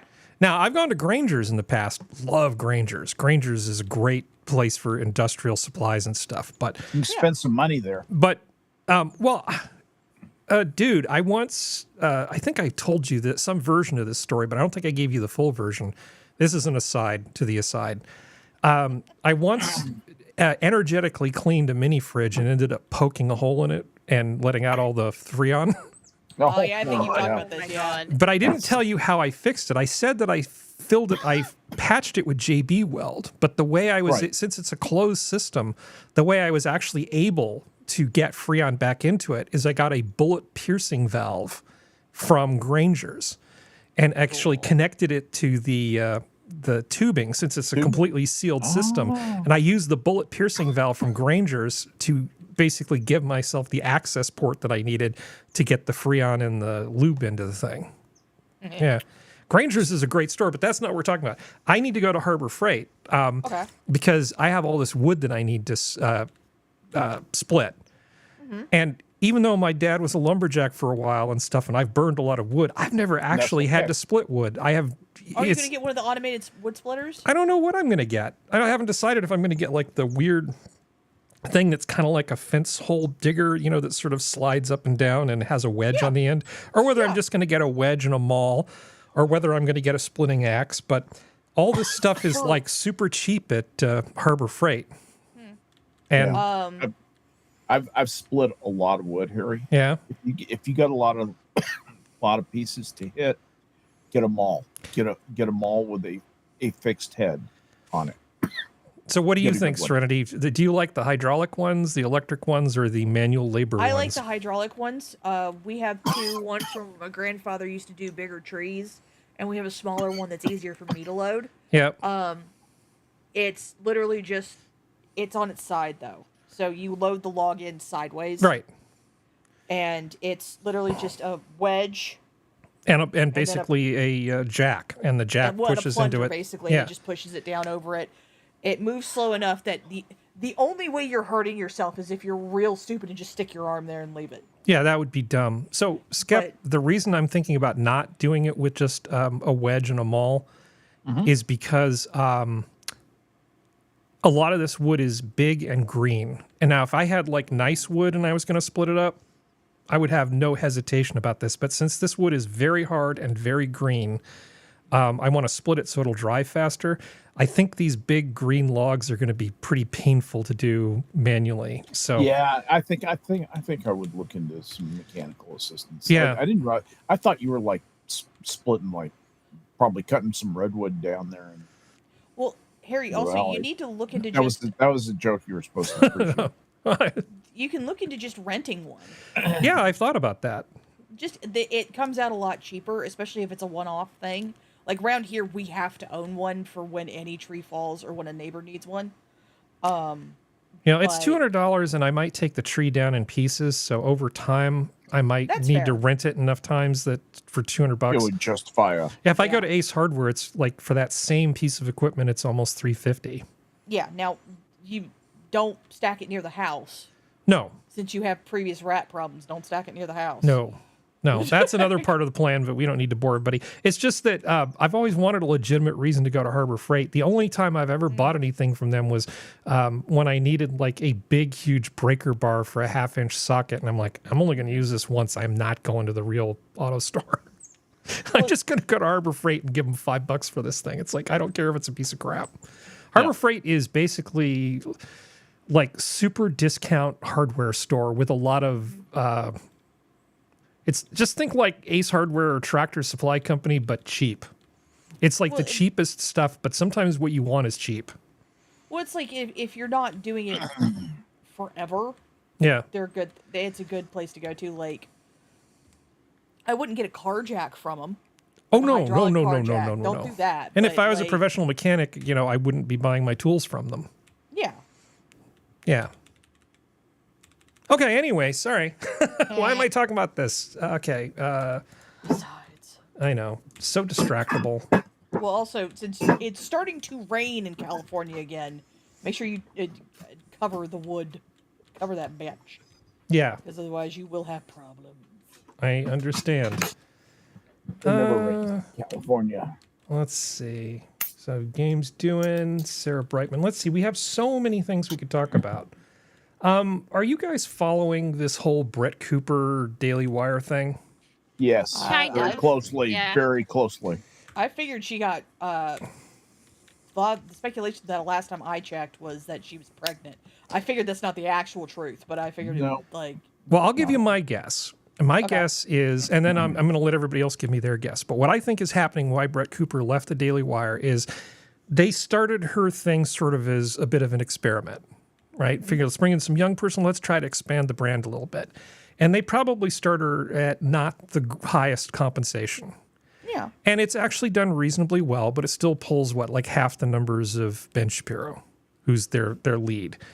And my suspicion is that, the year was basically up and she went to Jeremy Boring and said, hey, it's time to adjust my pay based on what I'm getting. And Jeremy's like, I really like money and I don't feel like doing that. Maybe I'll just replace you with somebody else. That's also what I think happened. And I'm thinking that basically it was just down to salary. She thought she was worth more than Jeremy Boring did, and time will tell who's right. Huge mistake. He's made a huge mistake because... I'm sorry. Is it my turn yet? Well, yeah, it can be. Yeah, go ahead, and then I'm going to go back to Serenity, and then open it up to everybody else. Finish with Serenity, because I really have some things I want to say about this. Yeah, Serenity. So what do you think is going on? I think it's something else, just for the sheer fact that the girl who's taken over from her is someone Reagan. she used to call her best friend. Yeah. But she doesn't call her that anymore. And she didn't even call her that when she...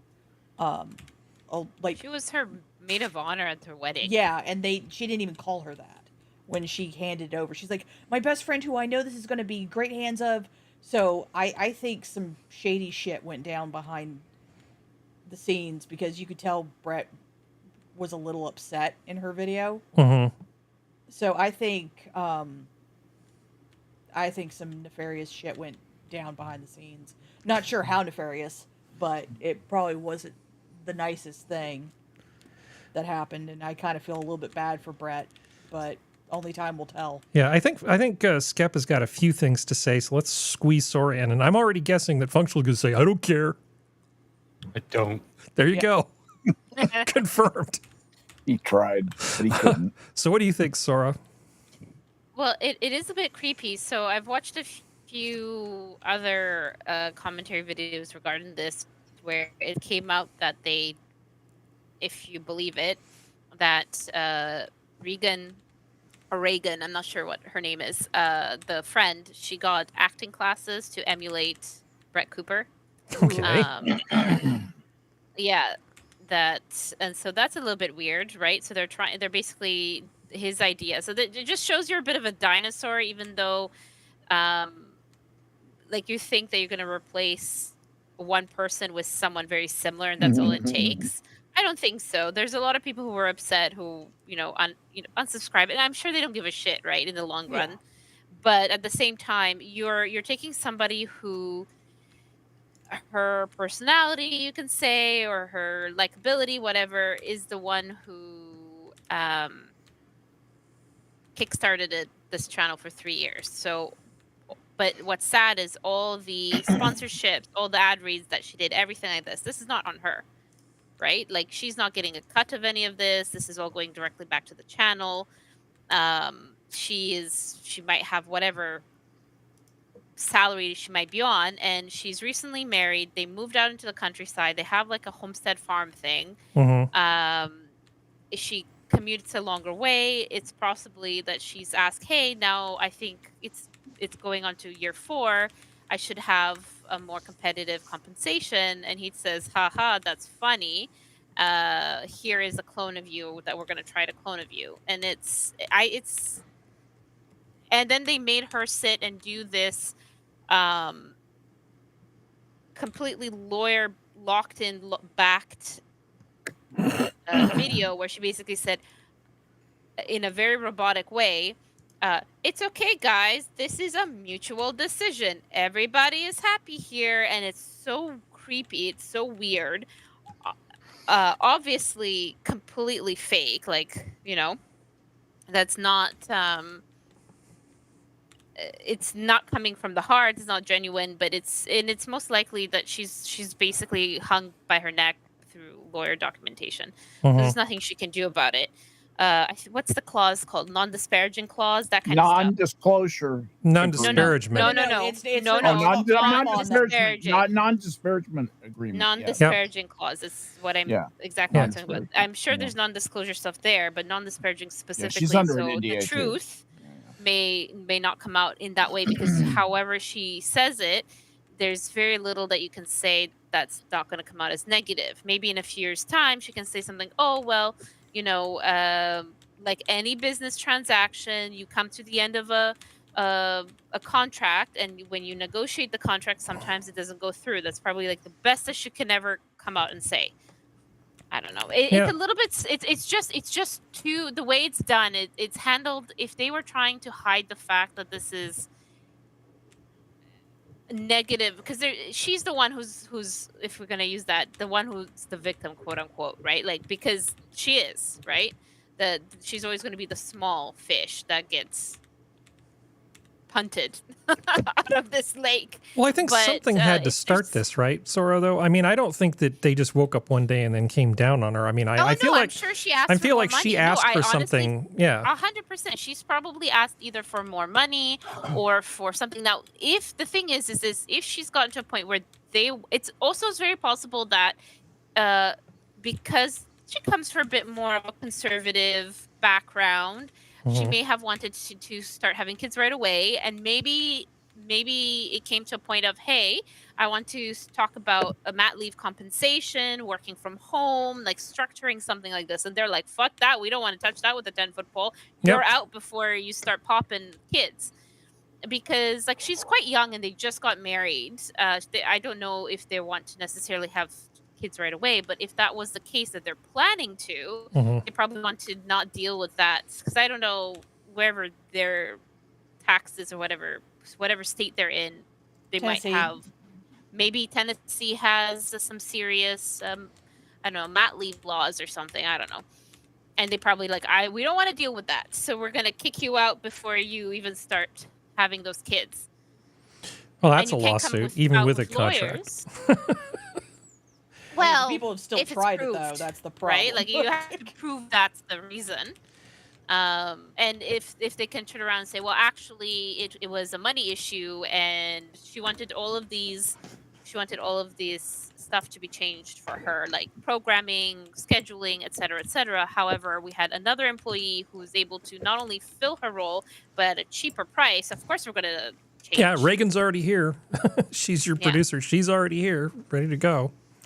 I mean, now, all of that. Now they did. Now the thing where it kind of sucks, and maybe that was the red flag, was this Reagan girl took over the comments section a few times in the past. Mm-hmm. So they already introduced her slowly. So it's very possible that they were trying to either replace or have create more content with their demographic of viewers and their age and stuff prior to whatever she asked for. Because I can't see her doing something so crazy that she gets fired, like, without cause, right? Like, just, they want to just get rid of her because she's costing money or is controversial or something. I doubt she did anything grossly inappropriate, but I wouldn't be surprised if she has an agent and her agent said, yeah, I can get you more money. And Brett's like, oh, I like money. And then it all went sideways. And sometimes you can't walk it back, even if it's your agent that does that. In the negotiation, that we're never going to know all of what ends up happening. I don't think, because I think she's too smart and too classy to start blabbing her mouth off like some other people. If she's smart, she wouldn't. Like, as much as you hope that you hear the tea and stuff like that, she still would probably. She's very young, right? She's in her early to mid 20s. But she's been in entertainment for a long time. She's not. She's been, doing that. Still, that doesn't mean she's ready to retire now. No, but she knows how the game works with agents and negotiation and stuff. Yes, yeah. Yeah. And the thing is that if she leaves like this, she can have like a break, and she can come, create her own channel. She can do all sorts of fun things, and I'm sure people will follow her, even if they stay with the Daily Wire for Reagan. Well, I made a comment. I quite liked her stuff. Well, I made a comment. She had a lot of fun videos. I made a comment on Reagan's first full-time video. Okay. And I just basically said, I don't have anything against her. I just hope they didn't force Brett out under bad circumstances. I mean, just paraphrasing what I said. And I had sort of forgotten about the way the internet is, with fandoms. That, I forgot that a bunch of you males have parasocial relationships with her and all want to white knight because you think I'm saying something bad about anybody, which I'm totally not, right? So just the weird comments that I got from people kind of threw me off. It's like, oh, God, I forgot it's a fandom. And people just lose their freaking minds when they get in these fandoms. You had creepy people talk to you. I'm going to segue to that point in a bit, but I want to let SkepTok first. SkepTok talk. I think, Jeremy Boring has been so successful. I mean, Daily Wire's worth $500 million. I subscribe to him. I've been watching this closely, covered a lot of ground looking for information on this, and I think I have a little silhouette of what might be going on. At some point, there was she approached Jeremy and said, I want more money.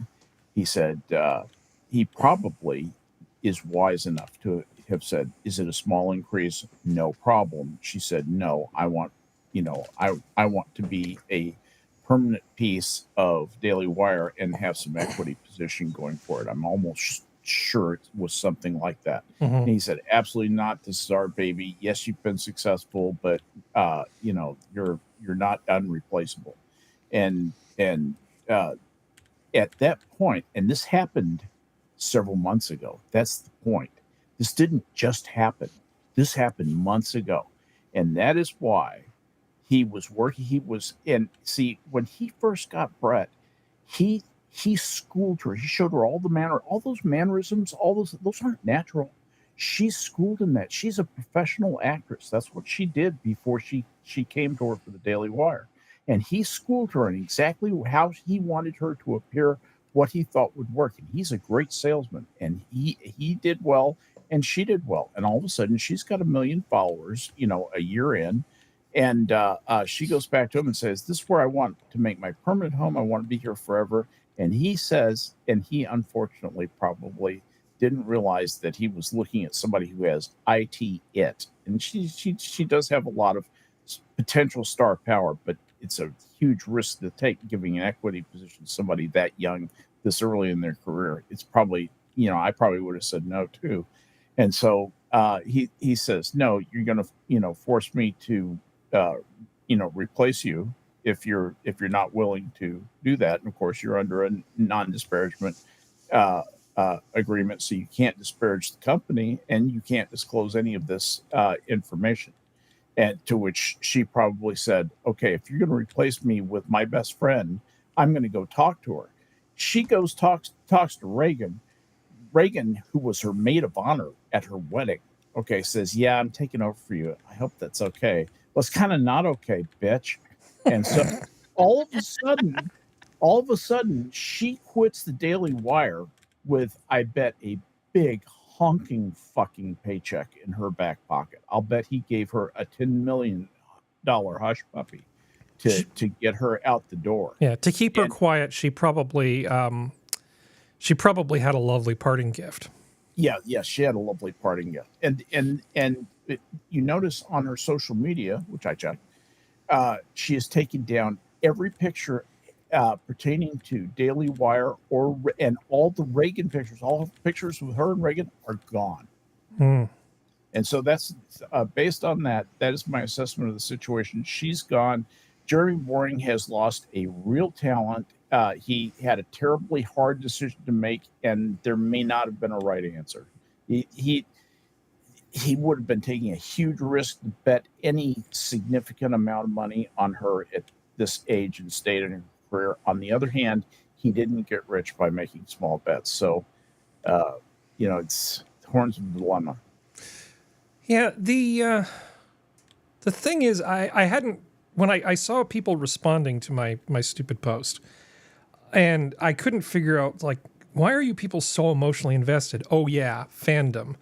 I realized that I think I've been inoculated. I'm not invested. I feel like I've been inoculated from this stuff by, like you're at work and somebody says, oh, we have this new plan. It's going to make everything great. How about third generation R&D? Okay, whatever you say. Yeah. You're going to keep paying me, right? How about ISO 9000? Great. You're going to have to read a book and there's going to be training. I really couldn't care less. It would be impossible for me to care any less. I don't care. If you want me to go through ISO 9000, I'll go through ISO 9000. And this happens all the time. Somebody's got some shiny. Haven't you? Somebody goes, off to some vacation. This is why I hate early January. They go to some island that's got Saint in the front of it. And then when they fly back, they're reading CEO Douche Nozzle magazine.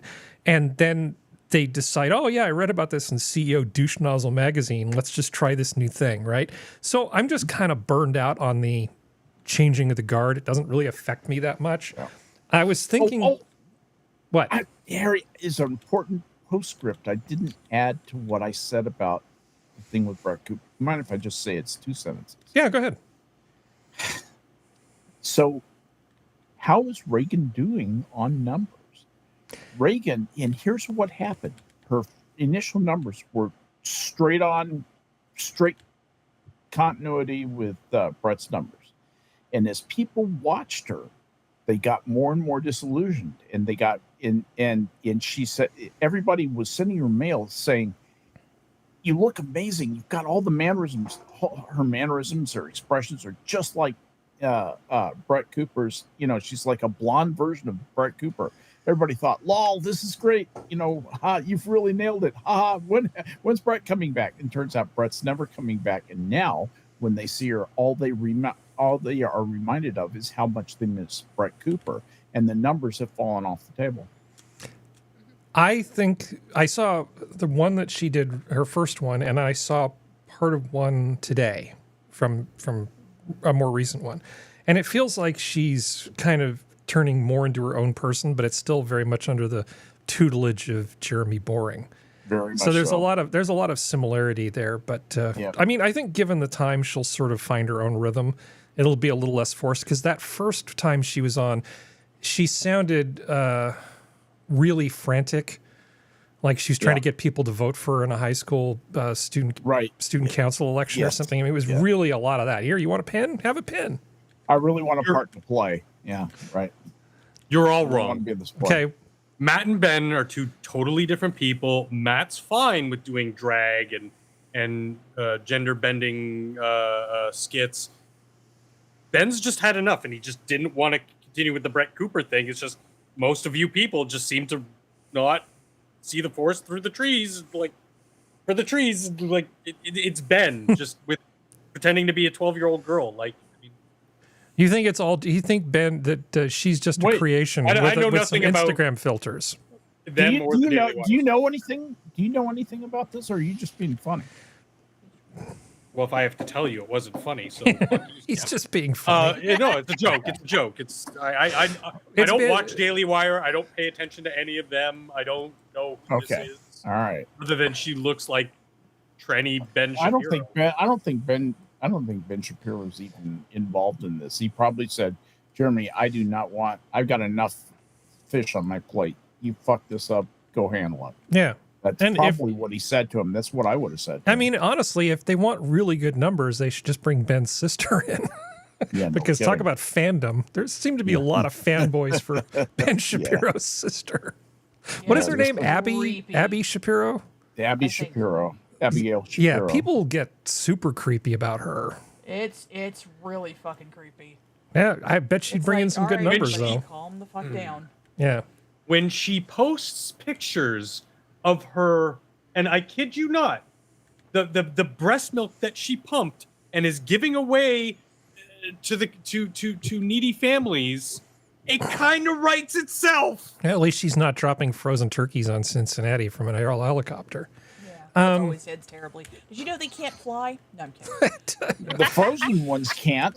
Just a little WKRP in Cincinnati callback. If there's like 3 people in the world that know what I'm talking about. I know Les loves that episode. My mother loves that episode. She laughs. Poor Les Nessman. And don't get me wrong. Yeah. What that was like a good thing. You know, it is charity. It is needed.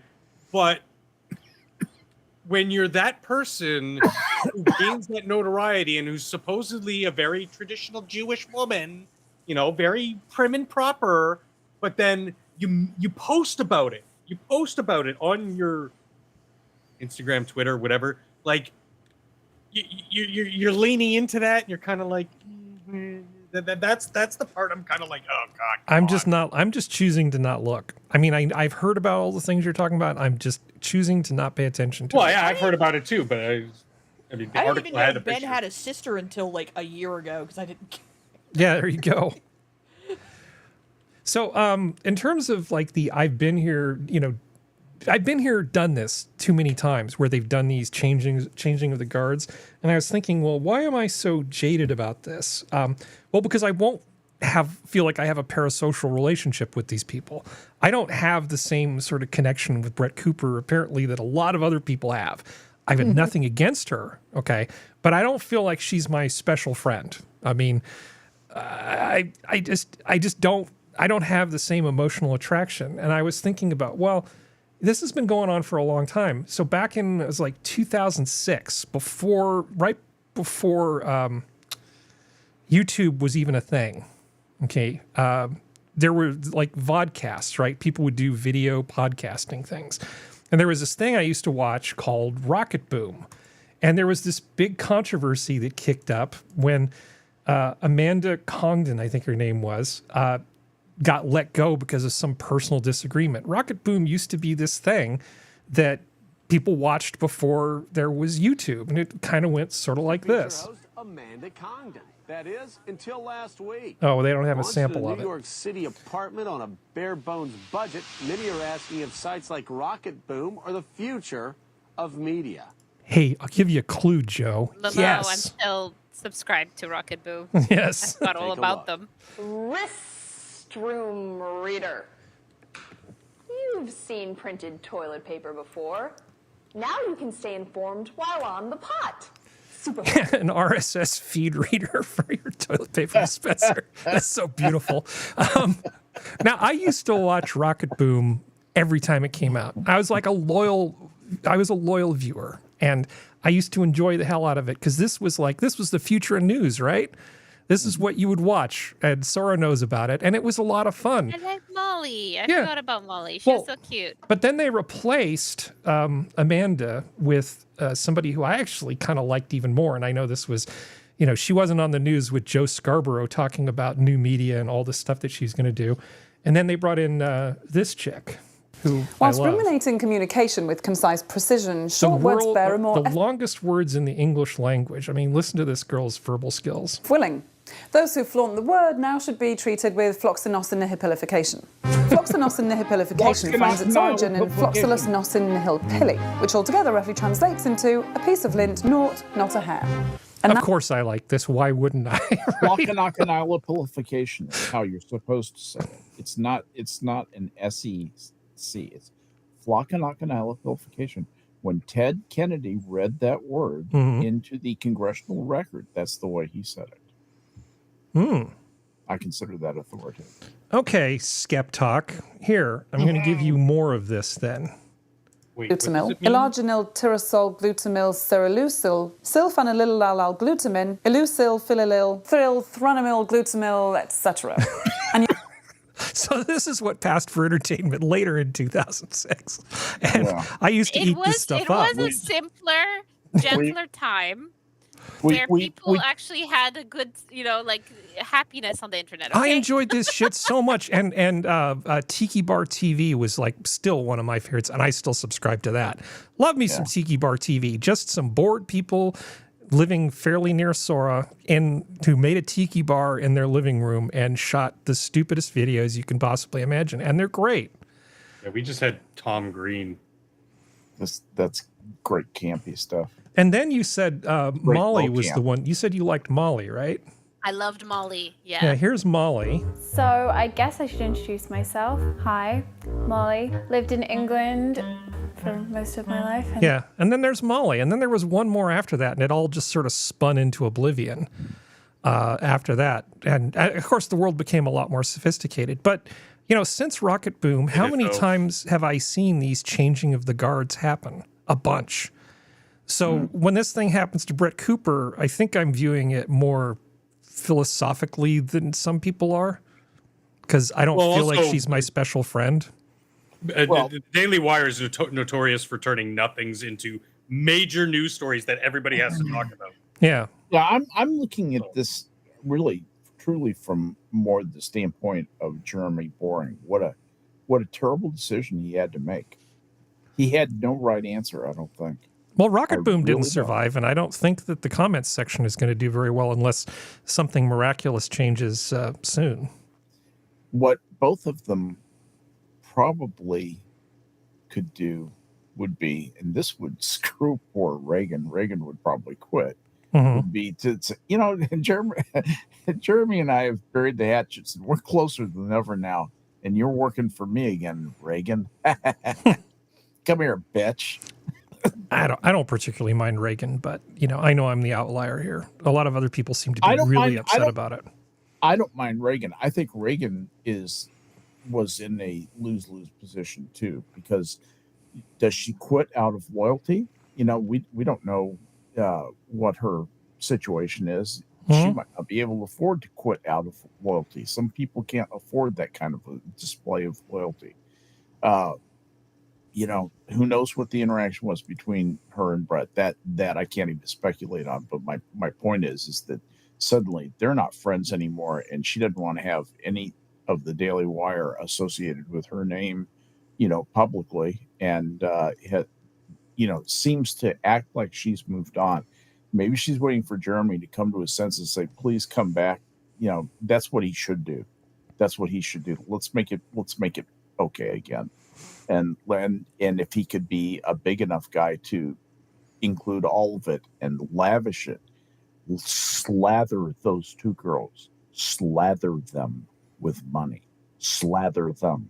So they can go Scrooge McDuck. That's what you really want to shoot for. That's right. Fucking swimming pool full of money. You get your private pile of money. Up the money truck. Strip down to within the limits of what you're willing to wear, and then just dive in. Start doing the backstroke. Exactly. and he could make that okay. That's probably the only way this can get going again is with the green balm, so to speak. Yeah. The balm that makes all the hurts go away. Well, back to Sora. I'm really surprised that you're familiar with Rocket Boom. Yeah, well, it's like back in the day. Yeah. Yeah. Yeah, I remember, God, what was it? I think the thing I would often watch on was I had like a Nokia internet tablet. I had the few generations of those. It was like a little Linux tablet with a little basic web browser on it. And, it was just powerful enough that I could watch vodcasts and things on it. It was pretty sweet. I was a big fan of the mobile internet. I like that stuff. But you're Team Molly. I'm definitely Team Joanna. But hey, that's okay. We can still get along, right? Yeah. Yeah. For now. For now.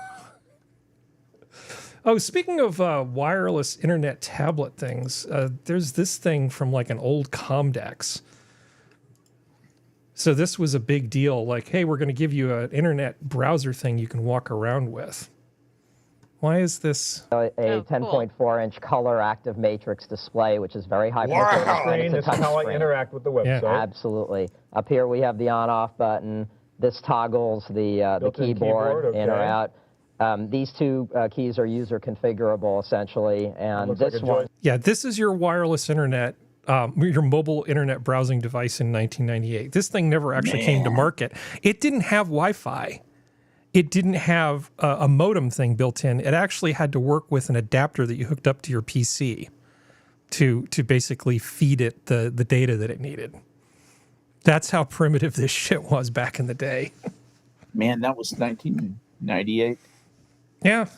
Well, I used to tether via Bluetooth internet to my Palm Pilot, and I had a web browser thing on that. So I was doing mobile web browsing probably before most people. And then later I took a Ricochet modem and rigged up a custom serial cable to it. And I was able to browse the internet at 57K, walking around with this huge brick basically zip tied to my Palm Pilot. That same year, I quoted a 2 terabyte system to Florida State Retirement Systems for $225,000. I remember walking around the halls at work going, hey, come look at this. I'm walking around the halls using the internet. Yeah. and people actually came over and said, wow, that's amazing. That was before this Comdex thing. But man, I remember when I would have paid money for something like this. All right, never mind. What were we talking about? Literally anything else. How about this? I was watching this video and these people were doing mineral hunting and they found this enormous pyrite crystal. I just think it's cool because I can. Look at the size of this thing. I mean, I know they come bigger than this, but have you ever seen anything like this, Skep? Oh, yeah. My dad almost bought into a lead mine in Colorado. And we went up there to inspect it. And you see crystals like this in like growing out of the sides of the walls of these mines. Anywhere where you find lead ore, called galena, is the kind of lead ore that you find in the Rocky Mountains. Where you find galena, you find iron pyritations. And this is basically iron mixed with a little bit of sulfur. And it's beautiful crystals. Yeah. Amazing rhomboid crystals. Man, that is pretty damn awesome. I'll bet you if you took that to Scottsdale and put a $10,000 price tag on it, you would sell it for that. Scottsdale, yeah. Where the rich people go to donuts to enjoy the psychic frequencies of the rocks and stuff. Yep. Nutheads with dough. Actually, honestly, I bet you that's more than 10,000. Hey, Serenity. Something. She's with Dougie. Those are really common in rock shops but those are Colorado. That's big though. I don't usually see them that big. That's a big one, but I have seen them that big coming and ignored them. I've seen them that big and ignored them in mine. Well, my dad told me, don't pick up anything. If you see one that big, pick it up and sell it to some unsuspecting woo person who's going to go to Scottsdale. Yeah. For their light / aromatherapy. That is big, but it's not even close to the biggest that I have seen in rock shops. Okay. How about that one though is really perfect though. How about a $2 million drive-in disaster bunker? Face to one of the craziest bunkers I've ever built. You're not going to believe what's inside. We literally carved it in the side of a mountain. It's got a garage. Check it out. You've got your little Murphy door that will be here. You go through the submarine door. Comes over to the gun room. So they're almost done with this. They're doing the final paint. Yeah, and their system, pantry. Then you got your kitchen, granite counters. Okay, you got a stovetop here. Yeah. Couple things. One, are you going to be killing all the people who worked on this after they're done? No, you bury them with you. It's like the pyramids. Okay, so Yeah. they stay with you because usually when something is something this extensive, right, like your panic rooms and stuff, Better you be really should have defensible. people who knows how things work there, right? Yep. And then two, how can you ensure that your air supply and water supply remain clean and unexploitable? Because that's a good way to get you to get out of there is to find wherever you're hiding your air intake and damage it. I've seen that movie. Yeah, I've seen that movie too. So This goes to a actually, bedroom you're going to here, see something here when they go bathroom, through here. Another. You see that device in the right corner? Uh-huh. That's your air filter. So the air coming in, it's like a CO2 scrubber and an air filter for stuff coming in. And that's basically what makes sure that bad stuff can't get in. I agree. Yeah. But man, if you have $2 million, it's like, I don't know if this is money well spent or not.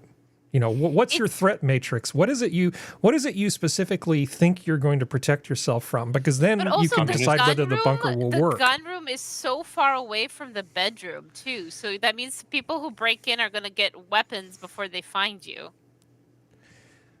Well, that's the way the Toronto police said to do it, right? Put your keys to your car near the front door and keep your gun room near the front door. This is an adult building a fort. He's just like a little kid. He's building a fort, and he'll probably never use it. He's doing it to make himself feel good, to make himself, to reduce his uncertainty, to have a plan B, to have meaningful plan B, and all that. Oh, good for him. That's the escape hole, by the way. I'm sad. That's the escape hole. Good. That's the escape hole. Nice. Yeah. I'm sad that he didn't add a bathtub. Like, keep the shower, but also have a bathtub because sometimes you want to soak. Yeah. In the apocalypse, It's just like a gun or a condom. I'd rather have one and not need one than need one and not have one, which is really, really expensive. I mean, with things that have been going on in the last 75 years, you can the threat level has sort of peaked in certain points. Yeah. But the threat is a real threat. There is a real threat of something bad happening. You remember like a decade and a half ago, there was the big northeastern blackout. Like, it doesn't always have to be nuclear winter to want one of these things. And like you said, yeah, he's gonna turn a couple of those rooms into game rooms, and he's gonna invite the lads over. They're gonna have some brew and play foosball and Xbox. Yeah. But is it a well-spent endeavor? That depends on the percentage of what, like $2 million? Okay, sure. I wouldn't. If I only had $2 million, I wouldn't build that. If I had $400 million, I might spend $2 million on a bunker. Where's the power coming from? Batteries. How long are the batteries going to last? Infinite. I don't know. They have a whole room. They have a whole room for batteries. This is why I'm planning to just, if the apocalypse happens, I ain't surviving that. I'm not. Sora, you have to find an area where there's running water, like a river or stream or something. And what you do is you build a backup system of a water wheel that will turn and charge a battery, solar panels during the day to charge the batteries, and then you just ration your electricity use, right? You can. You're not going to be running computers and your dishwasher every day, but like, I mean, in the winter you'll have some heat at nighttime. And well, the thing is, you want to do a hybridized system. Yeah, of course. You need to have the ability to gas. Well, not just gas. If you like on the grid, it depends on where you live. Like if you live somewhere where areas where there's a chance of like fires, forest fires happening very easily, or the missing of trees can be seen very easily from like a lower area, like the ocean or a road. You kind of don't want to be doing it around here. There's so many ways that I have learned, even from a very young child, how to diffuse smoke so you can barely see it rising, and it still rises from a fireplace or a potbelly stove. And there are trees. There's no way in hell you're noticing a few trees go missing around here. It's fairly easy. It's one of those.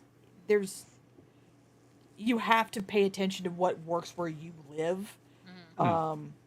You have to, like, I know how to set up a bathing heating water system on a potbelly stove because my grandfather used to own an old cabin up in the Appalachian Mountains in Ohio. And that's how we heated the water. Like, it's one of those things. It depends on where you live. Like, geodes better dig like 30 feet under and then maybe even more and pray to Jesus, because but it's just there's so much, because you want to be careful about having gas tanks because of the fact that you don't want to take the chance of having to find new gas. Diesel's usually a safer bet, especially if you can do biodiesel, because then you just got to find cooking oil and do a couple things to it, and something you can do in a garage, but it makes a lot of noise. There's a whole bunch of different parameters, and well, it was a nice setup. It's still, I don't know how much the person who set it up actually thought it through. Because living underground sounds like it can work in that kind of situation, or in a bunker, but it's not as simplistic as that. But he's obviously not going to show everything on his fucking YouTube unless he's a complete and utter dumbass, because that's how you get yourself jumped. That was my concern, right? Like, are they going to kill all the people that are doing the painting, the digging, the renovations? Like, I mean, that's the problem. Agent 47, yeah. Like, well, I mean, that's the thing. Like, if you're going to do that and you're actually doing it in the purpose of it being an actual prepper, you need to do 90% of the work yourself. Or you need to lie your ass off. I'm trying to find the first video that I ever made and posted on YouTube, which is a survival stream thing that was like 3 hours long. But I had like a whole outline and everything, and I think I did it with Sergeant Sniper, and we covered like all kinds of threat models and things. It was a good introduction to YouTube, basically. Well, there's a really cool show that it only ran it on History Channel. This is back before they were Ancient Alien. And Doomsday Preppers? No, it was this really cool survivalist guy, and I can't remember his name because I was only able to watch 2 episodes because they did that bullshit where they kept changing the day that it aired. But it was a guy who was actually playing through. Major attack has happened. You're in a city. Things have gone to shit. You're having to find stuff to survive to get out. And they set it up like he would show like, this is how you do this. If you're looking for a car, you want a diesel car, because you can do the biodiesel stuff, because most diesel cars can do it rather easily, especially if they're older. And he ran through everything, like how you can jump a battery independently, and he was really cool. And then they never had another season of it, and I can't find it online because I don't know what the name of it was, but it was in the mid-2000s, like the early 2010s or so. But yeah, it was a really cool show. Like, I was like, God dang it. Yeah, I can't find my video. I think I took it down because I was too ashamed of my production values, or lack thereof. So anyway, yeah, survival bunker. Yeah, we got a lot of conversation out of what was essentially a break thing. But first rule of internet, everybody who listens and anyone who may see this in years to come, First rule, if you actually want to survive something, don't post it on the internet. Okay. Don't post how much guns you have. Don't post how much food you have. Don't post your bunker. Don't do it. All right. Abrupt change. All right. Palate cleanser. You're going to like this. I'm almost positive. What? Oh, do it. Pivot. Ribbit. Bug catching machine. Is it just going to thwack it? Yep. Saw it coming, so fake it. I love That's one of those satisfying. So much. That one of is those- that. Isn't that That's great? a moment of like, put the stick down, the horse is dead. Yeah. That is excellent. I was Well, not expecting Since that. we're That's sort of That's wonderful. since we're sort of running out of time, I had a couple Christmassy things that I wanted to talk about. We'll go over them really quickly. So apparently, holiday heart is a serious medical issue triggered by festive booze. Some people drink so much during the holiday season that they literally induce an arrhythmia from that. That sounds about right. Yeah, that sounds about right. You know, I mean, I'm all in favor of everybody having a good time, but what is it? Alcohol-related arrhythmias seem like a bad idea. So, you know, pace yourself. You know, get up, walk away from the table, go get your own beer, enjoy the chips and dip a little bit, put a little food in there to buffer it, because for God's sakes, it's not worth dying over.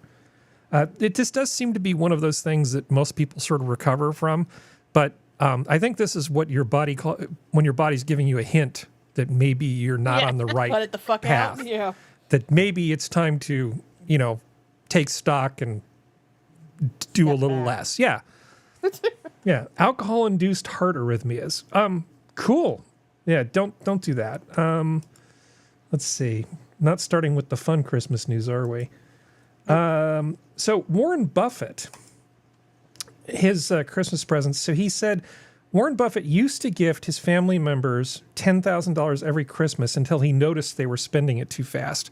Is there a more Warren Buffett statement than, hey, I gave you all $10,000 for Christmas, but you're spending it too fast and this makes me sad? Who was being honest with him? You lie. Yeah. You go, yeah, I haven't spent them. No, I don't know what you're talking about, Grandpa. Well, he's always been a very prudent person when it comes to money. Yeah. And he always tried to instill his, you know, the value. You know, he's the guy who still uses a flip phone, right? An old flip phone with no features really, except for Yeah, but has buttons. an assistant who probably uses a smartphone, so this way he doesn't get caught with using his smartphone. But sure, go on. Yeah. Well, he can't afford to be distracted by that kind of nonsense. Oh, yeah. I'm sure he has all kinds of assistants. But yeah, he used to give $10,000 to people, and he's like, they would just take it and just go nuts spending it, and that bothered Warren Buffett. Well, I mean, that's kind of what Christmas money's for. To just go crazy with it? $10,000? Well, I mean, you have to think of what level of living that his family members that are in his family are at. $10,000 is like a high-end, it's a high-end handbag. Yeah. So it could be gone like that. Yeah. It's one of those things that it's kind of like, I can understand why it would be gone fast, because if it's like money that I don't have to worry about, and technically it falls under the tier of yearly gifted amount of money that you that you have to kind of deal with. Fuck yeah. Yeah. Bye, Grandpa. So however, when the Oracle of Omaha found out how his family was behaving after receiving their gifts, he changed tack, ensuring that his wealth wasn't just a present for Christmas, it was for life. Buffett's former daughter-in-law, Mary Buffett, who was married to the Berkshire Hathaway CEO's son, Peter, recounted that she was initially gifted $10,000 in $100 bills. As soon as we got home, we'd spend it. Woo! Mary added in an interview. However, if there's one thing to know about the 94-year-old worth $147 billion with a B dollars, it is to invest in the long game instead of splashing cash in the short term. Then one Christmas, there was an envelope with a letter in it. Instead of cash, he'd given us $10,000 worth of shares in a company he'd recently bought, a trust Coca-Cola had. He said to either cash them in or keep them. I thought, well, the stock is worth more than $10,000, so I kept it. This is his way of basically turning these people into investors. Now, normally getting a gift of stock, it's like, thanks, Grandma. You know, this will go well with the pajamas I got last year. But if Warren Buffett handpicks a stock and hands it to you, that means it's like really good. Yeah. Yeah, but at the same time, it reeks of controlling. Yeah. Like, you're not doing it the way I want you to do it. So fuck you. You don't get it anymore. Here you go. Since he's the guy with all the money, I'm sure he has a disproportionate amount of control in all. Oh, I'm sure, but that's, there's no getting away from the fact that he's the boss. But at the same time, it's still one of those things where it's kind of like,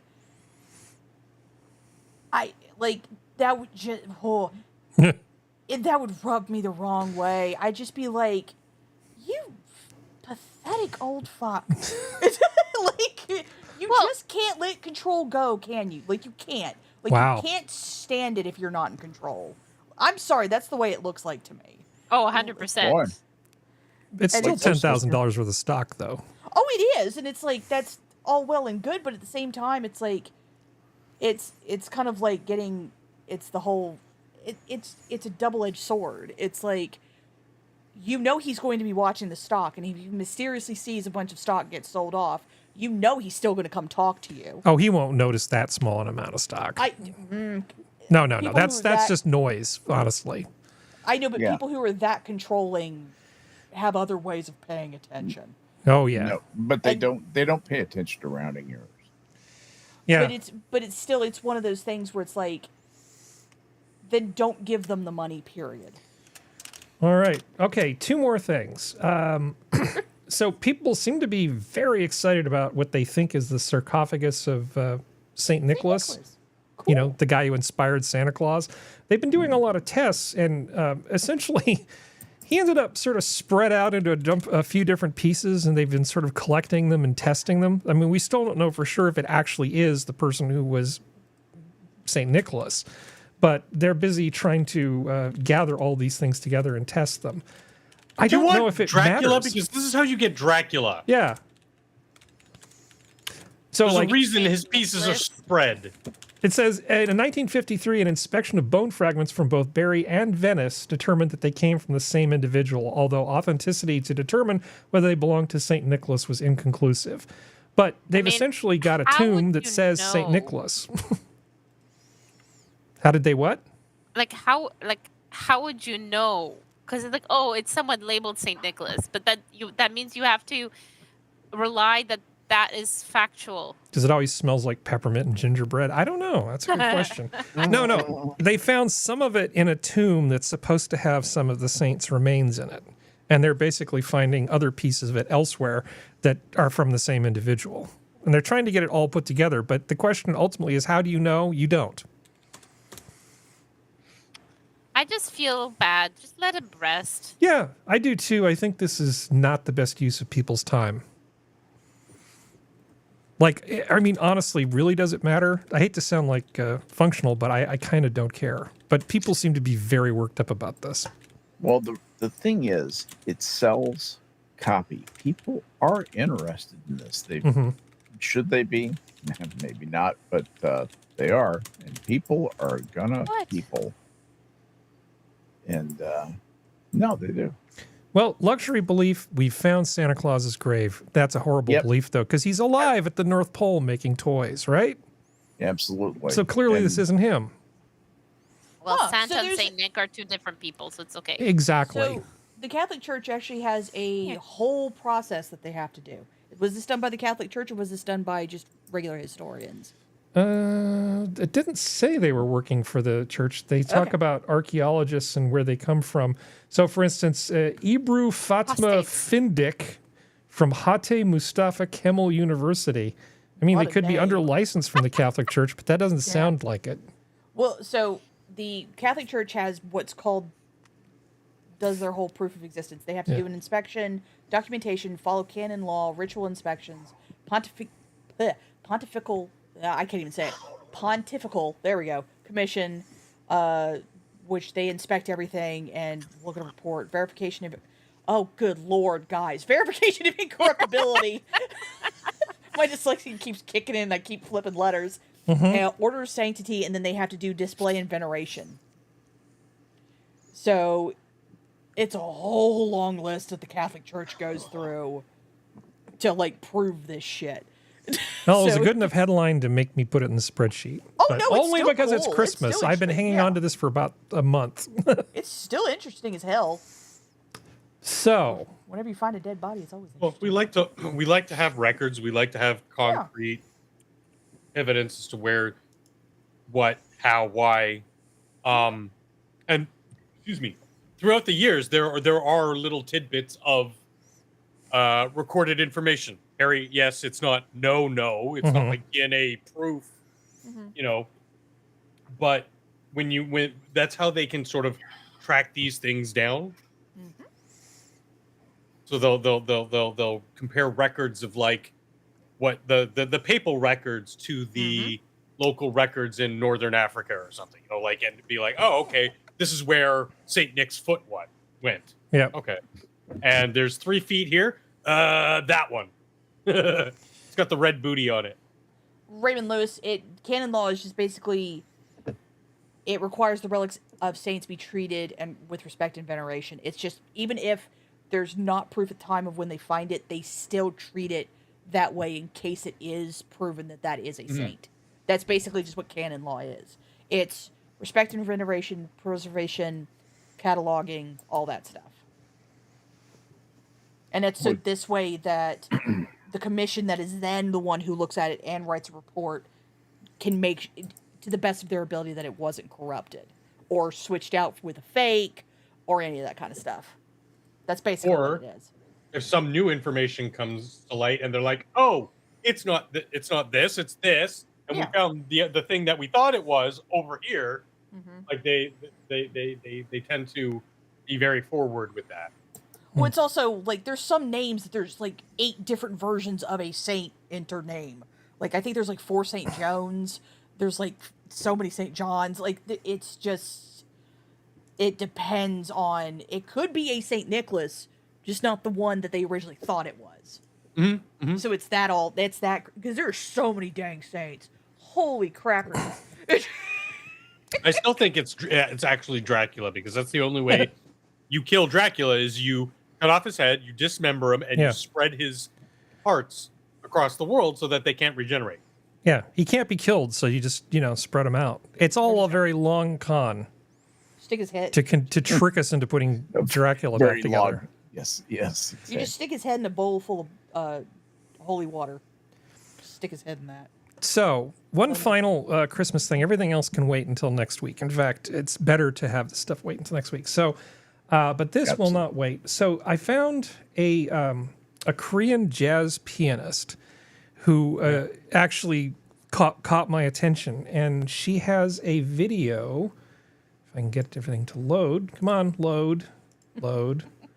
Which is basically 1.5 hours of nice, light jazz Christmas music. And she's actually good. So I'm going to put the link in the chat. So if you're thinking Christmas morning, you want, be nice. If you're thinking on Christmas, you want a little light Christmas music playing in the background, you could do worse than this. She's actually pretty good. It's 1.5 hours and it's totally free. So there you go. Thank you, Harry. God, let's see if people want a classical thing. I can give you a classical option too. Give me a moment here. I watch the Hallmark Channel's YouTube channel because it has the puppy dogs, the piggies, and the kitties. Nice. Running around the fireplace as it plays Christmas music. I only do that on for the Super Bowl, the Super Bowl. I always do the Puppy Bowl. The Puppy Bowl. The Puppy Bowl is the best. We always watch the Puppy Bowl. This last one, they had puppies from the very first Puppy Bowl on there who were all grown up, and they had them, and they were showing them and saying, this is where they've ended up, and they've done real good. And I'm like, oh, puppies. Oh, they had that. It's been like Puppy Bowl's been going for like 20 years at this point. Oh yeah, I know it's been around a long time. Not a new thing at all. Nope. No. It's just not on Animal Planet anymore. Oh. It's so good.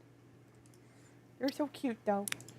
Okay, here is a kind of a hardcore classical thing, and it's from the first basically high fidelity album I ever heard called Cantate Domino. And it's, if you're not in the mood for jazz, you can definitely check out this. And it's actually a Christmas thing. It's got the organ, the whole church thing. The acoustics in this thing are amazing. And so all the vocal work really sounds just fantastic. Like I said, this was when I first started getting into high fidelity stuff when I was a kid. I remember going to this high-end audio boutique in Monterey, and this was the album that they actually put on to demonstrate. I think it was the Hill Plasmatronics speakers that had the lasers that drove the orbs of helium plasma. Anyway, though, I digress. Those were... What? So I'm not showing it. No, it's the side area where we usually have our icons. Yeah. That's where we were being able to see things. You're showing it through that little opening. Oh, well, that's suboptimal. Is this better? Oh yeah, now it can see, but you have like that area that's under your username. That's like it looks like a little opening, and it says concurrent viewers and stuff on it. Oh yeah, I know. Okay. I haven't been able to fix it. Okay. I don't know why it's grabbing this. Maybe if I move it around, it'll show something different. Actually, if I move it around enough, you'll see the chat, which would be good. I don't think there's anything on here I need to be concerned with. Yes. So Cantate Domino, that's another good thing. So I've given you jazz for Christmas, and I've given you classical for Christmas. Pick your poison or do both. But maybe not both at the same time, because that would be confusing. At the same time. Oh. That would be terribly confusing. Funny as hell. So, anything else? Anybody have anything they want to say before we go? Well, Johnny Hellcat has canonized. Is a canonized? No. What would be a saint? Sanctified. Sanctified. Sanctified. Mm-hmm. Sanctified. Saint yeah. Johnny of Hellcat. To what do we pray to you, sir? He's the patron saint of what? Exactly. Patron saint of black cats and fire. Black cats and black hens. Probable, possible, my black hen. She lays eggs in the relative way. She doesn't lay eggs in the positive now because she's unable to postulate how. You wanted me to finish it. I knew you did. All right. Well, hey, I did manage to not talk about politics. I mean, other than that light pollution thing, we managed to stay completely politics free. So that was sort of by design. I didn't put it in the thumbnail because I wasn't sure we'd actually manage it, but we did. So yay us. Yay. All right. Well, this has been your Minions of the Zoo for Saturday. Thank you, panel. Thank you, chat. The zoo is closed. Good night, everybody. Good night, Everybody. Thanks for joining. Night. Have a Merry Christmas. Oh, he's the patron saint of Merry mischief. Christmas. Good job, patron saint of mischief. Oh yeah, Merry Christmas. And may Johnny Hellcat